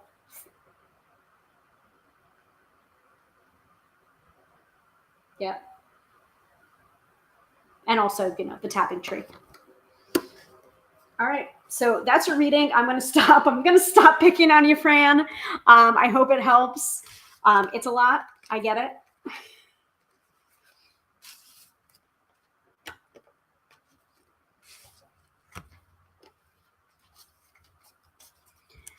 All right.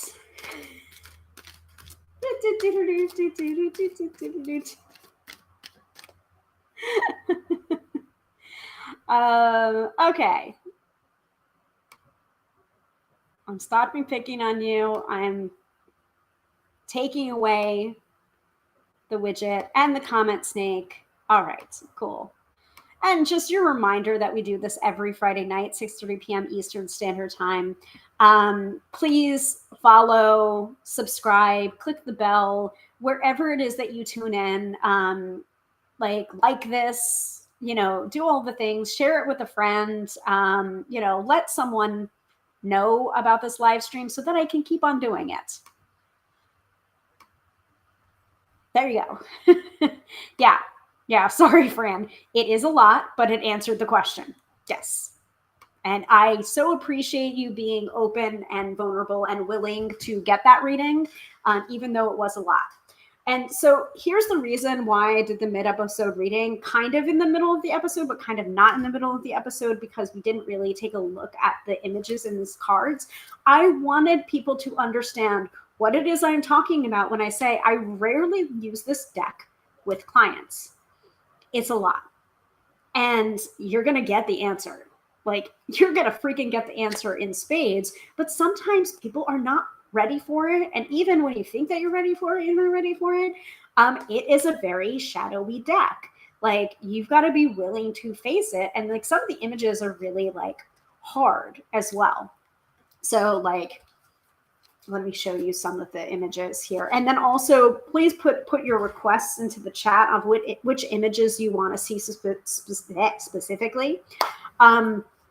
Also, I don't know if this deck is still in print. I did a little bit of searching before the live stream to see, where it's available to be purchased. And I saw like one of the listings on like one of the sites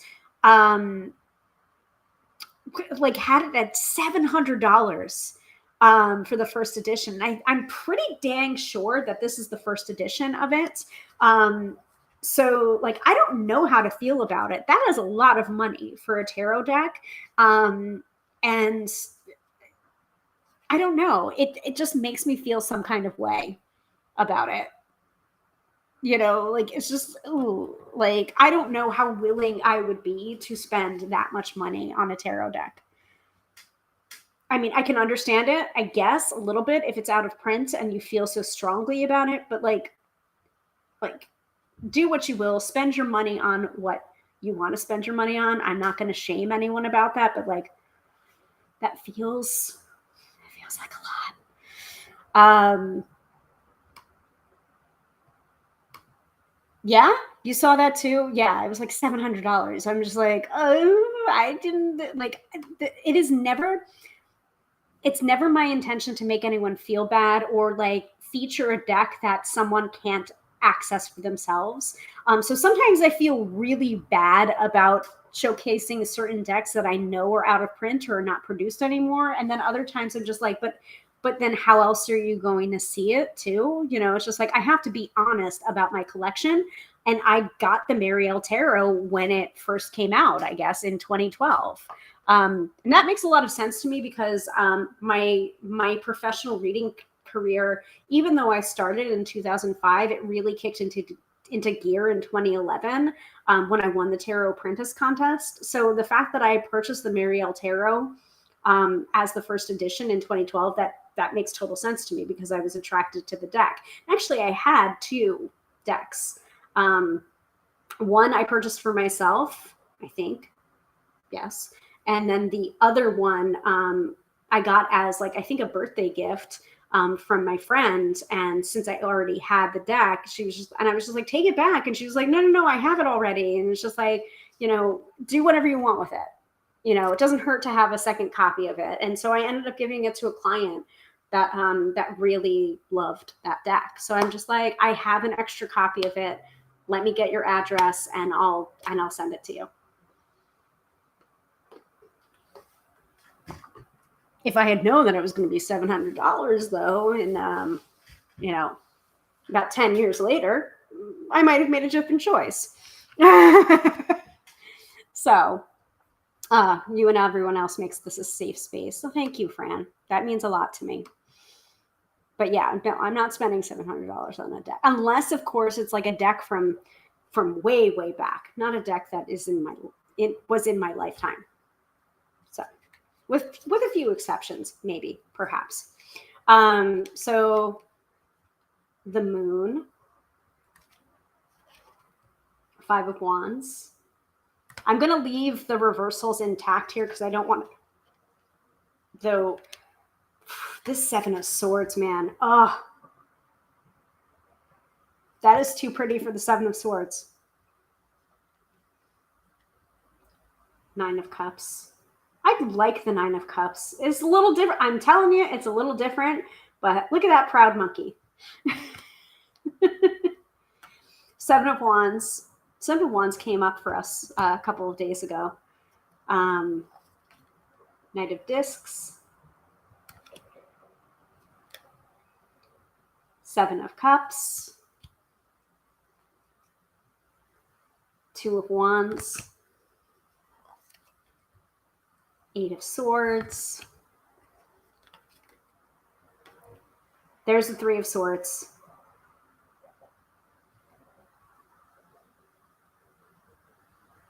Interestingly enough, the bird is not pierced by the 3 of Swords. The bird is intact. The bird is alive. Damn. This Tower card gives me a sense of like the Statue of Liberty on fire. It's very like, whew. 2 of Swords is absolutely gorgeous. So again, not traditional. And it really does give me a sense of thothiness. Thothiness or tothiness. Like, I don't know if our girl Sophia is up right now because we're dealing with that time difference. But I feel like the Marielle Tarot is like kind of her vibe since she loves to get tothy with it. 2 of Cups. But that's what the replays are for, right?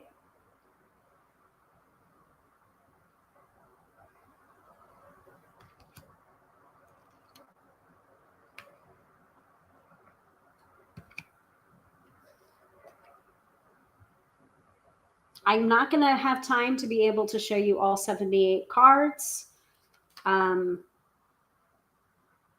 But I will take requests on what cards do you want to see, because I know when you're looking for a deck, sometimes there's certain cards that it's just like, I've got to see what the Queen of Swords looks like. I got to see what the High Priestess looks like. I've got to see what the Emperor looks like. I've got to see what the Moon looks like in order to determine whether or not I want this deck or I want to work with this deck. Well, I mean, Fran, we were lucky the other week that she was here. She was able to join in, but I think that was also because she was still on United States time, Eastern Seaboard time. So I get it. And perhaps now is a good time for me to tell you about my plans. Do you want to hear about my plans? And I'll keep on doing this flashcard style while I talk about my plans. Ooh, that's pretty. So what I started to do, what I started to do last year was because of Gala Darling Method, my tapping certification, or where my tapping certification comes from.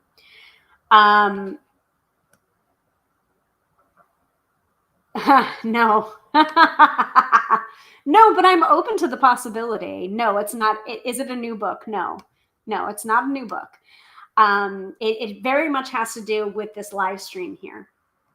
Uh, Again, we just saw the High Priestess and Fran's reading. By the way, my book's going to be a year old next month. How to Read Tarot. And if you still haven't picked up a copy of it, like why the fuck not? It's been an interesting journey being an author, especially in the way that I became a published author, because it was certainly not the way that I thought it was going to be. And there wasn't a lot of pomp and circumstance that was associated with the release of my book. Like I didn't even have a book launch or anything like that. It was more like my publisher wanted to produce a book on tarot, and I happened to be the person that said, yes, I will take that contract. So certainly not, what I expected my first book to be, but I don't think it's going to be my last book. But no concrete plans right now, Fran, for a new book at this time. Definitely have ideas though. Okay. It's in your stack. Love to hear it. Love to hear it. Love to know where my book baby is in the world.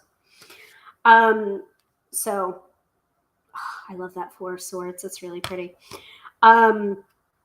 So what I started last year, so you might be able to figure it out.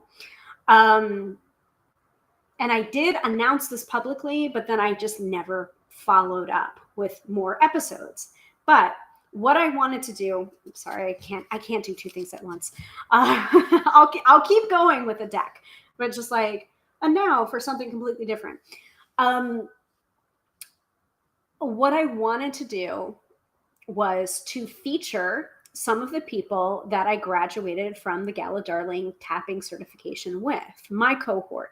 Now, since my cohort, which we graduated in April of 2022 in Vegas, which was awesome. And I did talk a little bit about that, about the Vegas trip and how, it was expansive and it opened me up in ways that I didn't anticipate. I mean, it was a trip. It was like kind of a vacation, but kind of not a vacation because it was like businessy,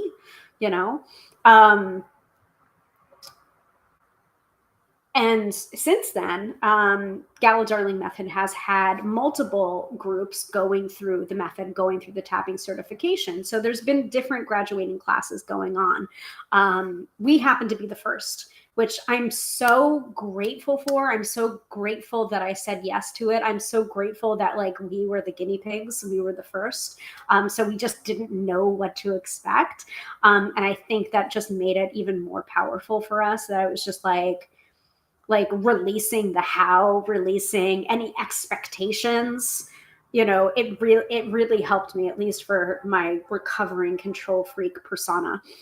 But what I wanted to do, and now this is opened up to even more people, is I wanted to be able to feature these people that I graduated from the tapping certification with, and to show, the different things that different people are doing with tapping. I like to combine tarot and tapping, and that's actually originally how I found Gala Darling, was her High Vibe Honey videos on the Tube of You, in which she combined a tarot reading of 3 cards and then basically provided a tapping on the theme that was brought up in those 3 cards. And I'm just like, oh my God, that's so powerful. She doesn't really do that so much anymore. High Vibe Honey still exists in membership format now, privately, which happens every Sunday over Zoom, which you can totally sign up for. And I can give you the link to that if you would like. There's a bunch of us that have referral links. I don't necessarily know if I have a referral link. I probably do. I could always reach out and ask. But yeah, if you want that information, I can grab it for you easily, or I'll do it later. But there are so many people that I graduated with that are licensed hypnotherapists, or hairdressers, or breath workers. I'm trying to think of all of the different modalities that everyone came to the method with, and then they left with this additional modality of tapping. And there's so many different things. There's so many different ways to go. And I just wanted to give back to these mostly women, though we do have men in the group too, that have been so welcoming and just like giving back to this like wonderful community. Like we literally, there was a group of like most of us that were thinking about not going to the graduation in Vegas. We all had this sense of like, oh, I'm not going to fit in. No one's going to like me. Oh, I might as well just not go. And we all realized that we all had a mean girl wound and had experiences from our childhood or from our teenage years in which we were like targeted by mean girls, or, couldn't trust women because of that whole like bullying experience or whatever, that we ended up like tapping together on that. And then most of us ended up like booking the trip, and it's just like, I'll go. Like Cameron from Ferris Bueller's, I'll go. He's going to keep calling. I'll go. And having the most incredible time, and like not a single conversation that I had over that period of time that I was there graduating in Vegas, not a single conversation was a surface conversation. Every single conversation was deep and good and delicious and juicy. So, there are so many things that you can tap on, and I still haven't found an issue that is not able to be tapped on. And I just wanted to give back to that community by featuring someone each week. Now, it doesn't have to be back-to-back weeks, but I did start to do this last year before I went on my vacation with Meg Percy, who is a human design expert. So she was the first person, and I thought was going to be the first of many, she is going to be the first of many. But I started, and then for some reason, I pressed the pause button by accident, and I haven't gone back to that since, or that concept since, until today.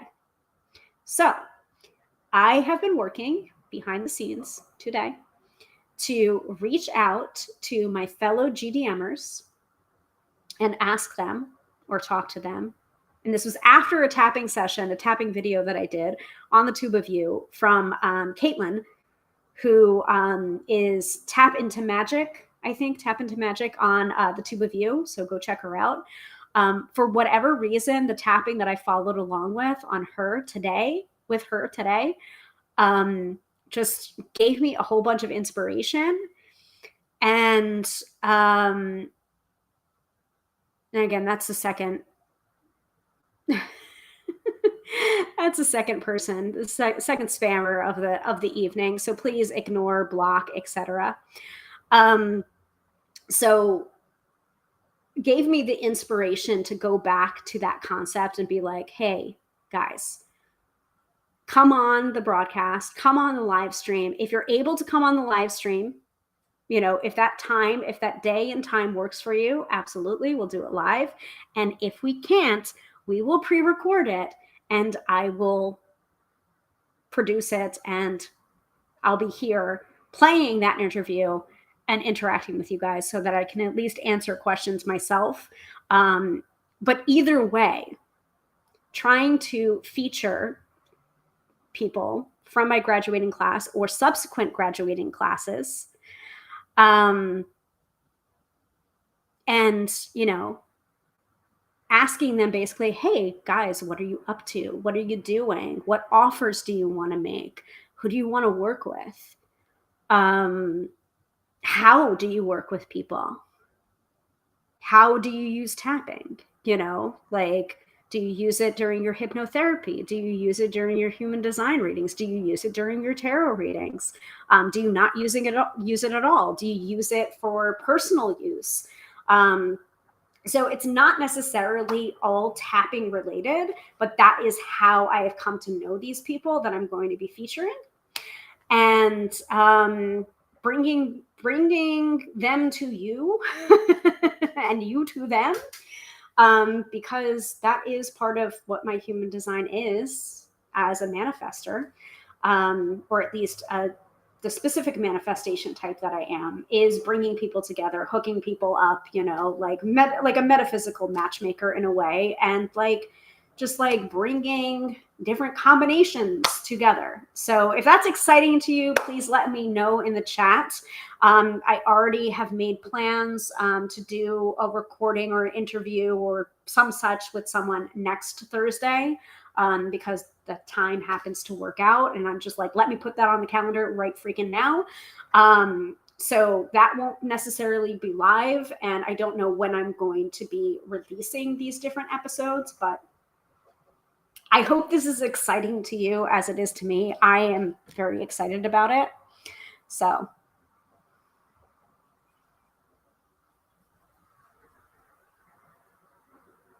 let me know. And I need to move my deck off of my keyboard.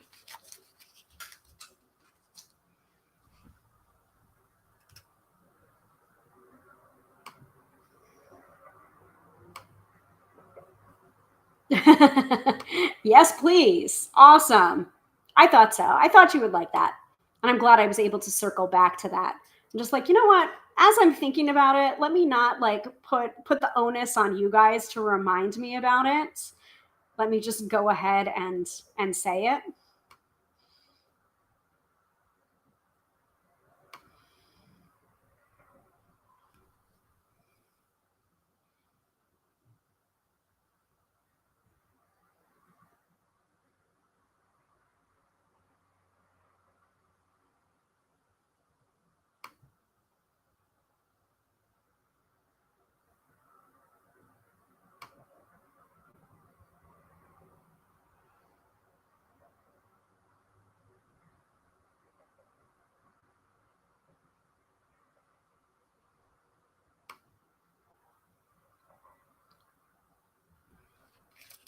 Sorry, having to do some administrative stuff. Um, 8 of discs. That's really cool. It's like, it looks like different like lions. I think the red one from the 8 of discs is the cover image for the box from the Mary L. Tarot. That's very cool. 6 of Swords. 10 of Wands. You know, the 10 of Wands is definitely a different depiction than just 10 wands on that person's back in the Rider-Waite-Smith. I feel like I'm like remembering a reading that I gave to someone, I think possibly with this deck. It could have been a different deck, but I'm like reminded of like what I said to that person, which generally doesn't happen. I have this thing called sacred amnesia, which Nancy Antonici talks about in her book Psychic Tarot, where most of the time I'm not remembering the readings that I give to people, at least not in any specific detail. And it's really helpful to do my job properly.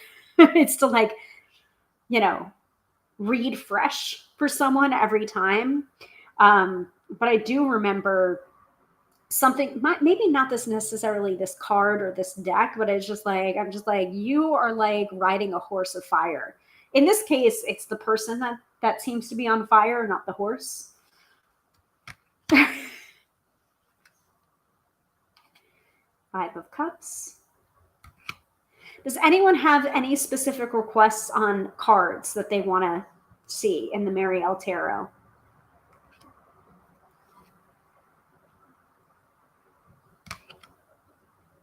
Oh, that 3 of Wands, man.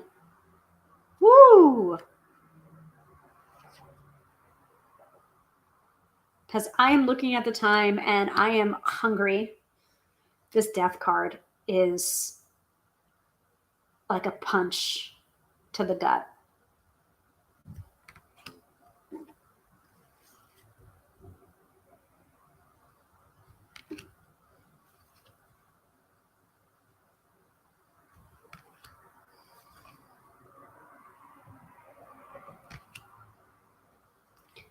By the way, I do think that we have everything, enough suggestions, I guess, for this month for the live streams. Um, yeah, this is the reason, by the way, that Melissa calls it the Dick Deck. Just showing that really briefly. Lovers. Hanged Man, or Hanged One.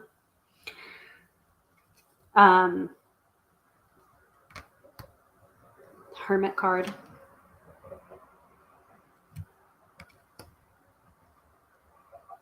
I do want to show you the Queen of Swords if I can find it, because I love the Queen of Swords in this deck.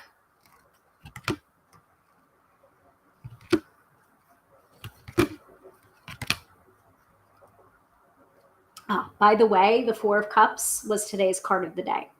So I'm going to actually pull this to the side so that I can actually make a post about it. And hopefully I can remember some of the things that I said during my pop-up Gram of Insta readings that I did this afternoon. And by the way, that's another thing that I wanted to talk about is I enjoyed doing live readings on the Gram of Insta with Melissa yesterday so much that I decided to do a pop-up session today.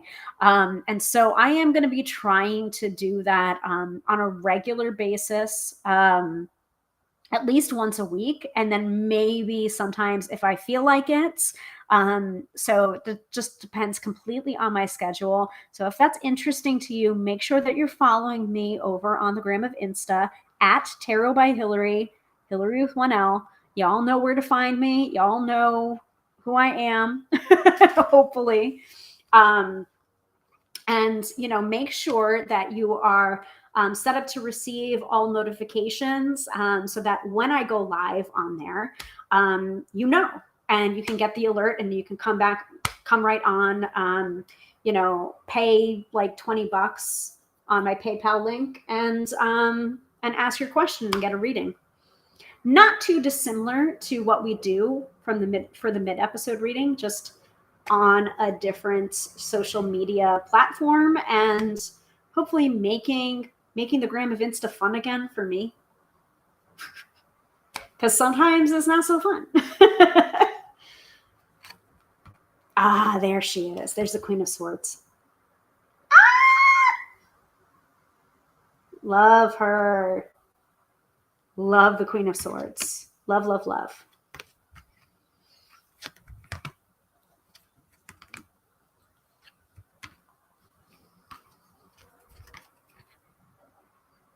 Page of Cups is also really beautiful too.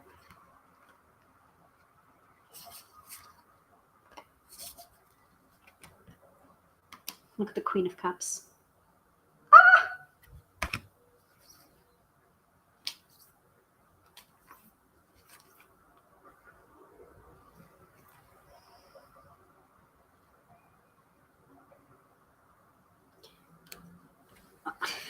The Ten of Cups is really like kind of Ten of Swordsy.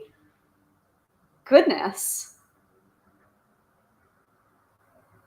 All skulls and a red horse and yeah. I don't know if I like the Ten of Cups very much in this deck. Anyway.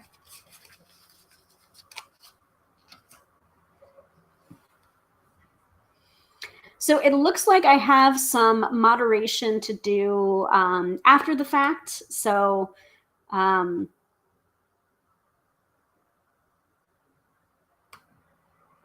gonna, head out. Actually, I have to do the weekend forecast. No episode is complete without the weekend forecast. Just a reminder that we do this every Friday night, 6:30 p.m. or 6:45 p.m. Eastern Standard Time. Next week's episode, what did I? Oh, Friday the 13th. Friday the 13th. So, because it's Friday the 13th, I was thinking about maybe doing the do's and don'ts of party readings. So if that sounds fun to you, awesome. And I did do a survey on the two of you in the community tab section because it was just easier to do a little like poll through there. So thank you all for participating if you did do that and you did vote.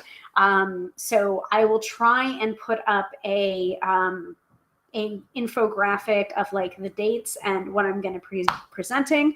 But you all know by now that the last Friday of the month of October is going to be The Blue Witch, the reading of The Blue-Nosed Witch by Margaret Embry. So, and Fran says, I love that. I'm guessing for the do's and don'ts of party readings, considering it is my busy season, even though I do readings all year long. Like, this is my business. I do it all year long, though I will admit that there are busy seasons that happens with tarot reading. And I think that's very sweet that everyone's like, eat your dinner. I will. Promise. I promise you I will eat my dinner. But let's do the weekend forecast. Oh, and if you like what you see here, please, you can show your appreciation by liking, following, subscribing, clicking the bell, doing all of the things. I would so appreciate it. I would also ask you to share with your friends if you know that they're going to groove to this. And then I would also ask you to take a look at my Tube of You channel and maybe watch another episode or maybe check out one of my tapping videos. Try it for yourself. I have a couple there. And also if you have a specific topic that you want to tap on and you're not quite sure what to do, or if you're doing it right, tapping is very, very forgiving, folks. Fortunately, it's a modality that's very forgiving. You're not going to tap on the wrong point or say the wrong thing necessarily. So like, let yourself off the hook. Like, it's okay to be imperfect and to make mistakes, but there are really not a lot of mistakes you can make in tapping. So yeah, check that out. I would appreciate it. And then if you want to express your thanks monetarily,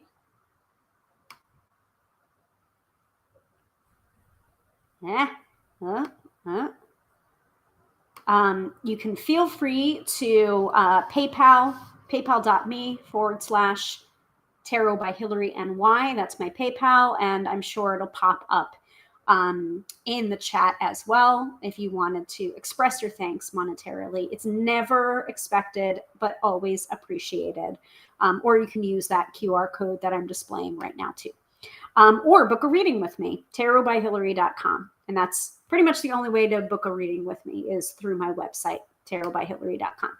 Okay, now that I have gone through all of the different things, and also book a tapping session with me. Promo code is MAGIC50 for 50% off your session for the month of October if you pay during October. I'm pretty sure you can book your session after, like, out from October, but you do have to, book it during October to be able to get the discount. Do you know what I mean? Like, make the appointment during October to get the discount.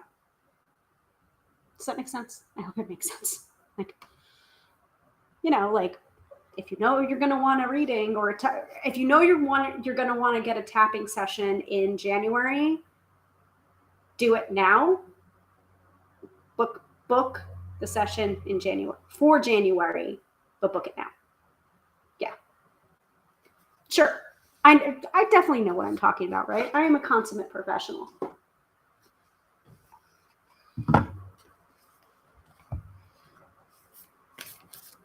All right, let us go with a one-card oracle card pull from the Starseed Oracle by Rebecca Campbell with artwork by Danielle Noel. And what do we need to know for this weekend?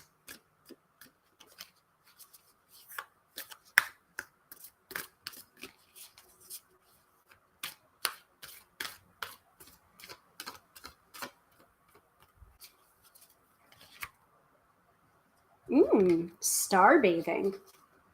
It's a very woo card. Let's see what it means. Maybe it's a recommendation of what to do this weekend. Star bathing, light body, crystal grid, transmission, and activation.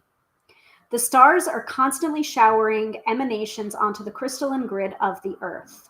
When things are in balance, the planet also sends information back up to the stars.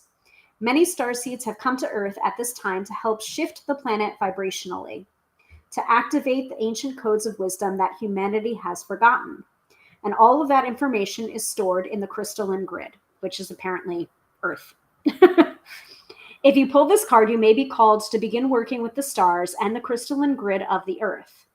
Some people believe that the crystalline grid of the Earth anchors divine cosmic frequencies onto the planet. This is a very woo-woo card, by the way, guys. You may be guided to journey to particular places on Earth to unlock these cosmic codes with your presence. You may also be interested in a practice called star bathing, which you can download a star bathing meditation at starseedoracle.me. M-E. Starseedoracle.me is the URL for that. This card commonly arises because you're here to connect with the crystalline grid of the Earth, either in your hometown or by traveling to other places without quite knowing why. It can also mean that your light body, the energy body in its highest form, is being activated. If this resonates with you, take things extra slow in order to integrate this change of vibration. So move slowly this weekend is my practical advice, trying to ground this very woo-woo card in my practical reading energy. And this is also an activation card. So since you don't have this deck, or maybe you do, if you have the Starseed Oracle, you can take this card, put it on your heart chakra, and say the following. I open myself up to receiving the wisdom of the crystalline grid beneath me. May the stars and the Earth inform and heal me, and as they do, may it heal the Earth too. Or you may want to tap it in. You can always tap it in too. You can turn it into a quick tapping session.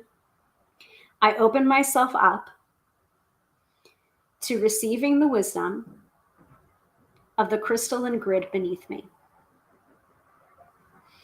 May the stars and the Earth inform and heal me, and as they do, may it heal the Earth also. And then lock it in with wrist to wrist together, and so it is. If that feels good to you. And drink your water, of course.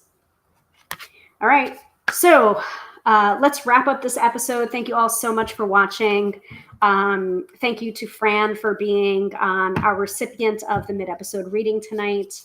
Thank you for diving deep into the Mary L. Tarot. It's